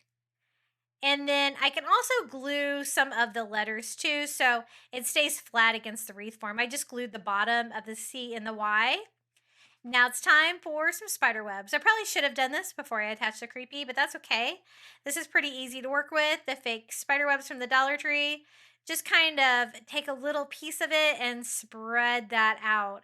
I want it to go around the wreath form kind of in a random fashion, over the bones a little bit, like if you spread it out to make it look like they are kind of trapped in webs too. And with the webbing, you want to be kind of irregular with it. So instead of just like a simple pattern, I kind of mixed it up a little bit here compared to what I did with the creepy cloth. But again, just stringing it, it's pretty strong, this material, and go all the way around. And I think that adds another fun, spooky part of this wreath in combination with all of the other things we added too. And since we've added spider webs, we'll have to add some spiders to this too to finish this off. I love the idea of the Spanish moss and the bones though. That was definitely my inspiration for this wreath. So I have everything but the spiders. I actually picked these spiders up on Amazon the other day. They were pretty inexpensive, and because sometimes it's hard to find spiders from the Dollar Tree. Sometimes they have the rings, sometimes they don't. Sometimes they have the jeweled ones, and I just wanted plain black tiny spiders. So I picked up these. They have 2 different sizes in there. I'll try to add them to my Amazon shop. Sometimes I can't do seasonal stuff, but I will try with that. And then that creepy cloth that we used to wrap around it, I just tied a simple bow in it. It's not wired or anything like that. So it's going to be a droopy little bow here for the bottom, but that kind of makes it look creepy. So I like that. It kind of looks like a little rag bow. I'm going to kind of arrange that and attach this right here at the very bottom. And a little rag wreath is perfect for this, I think. I just hot glue that, trying to kind of separate the little bow pieces and pull down the tails of this, trimming them up a little bit just to make them look a little bit better. And that's all there is to this little boneyard wreath. It was really fun to make and definitely different than any of the Halloween wreaths I've made before. So I think this is another fun Halloween wreath idea for you. What do you guys think about my boneyard wreath? I think it's so cute. I think that the bone word on there really adds to it and makes it really special. But you know what? I think it would be cute without the word as well, just from all the other fun, creepy things we added to it. But it really sets it apart. And now it's time for the final reveal. Please let me know which DIY was your favorite down in the comments below, or just come say hello. You can find me at Crafty Beach on YouTube on all social media. And this is my QR code if you would like to buy me a coffee. Enjoy the final reveal.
much for making it all the way to the end of today's Halloween crafting marathon.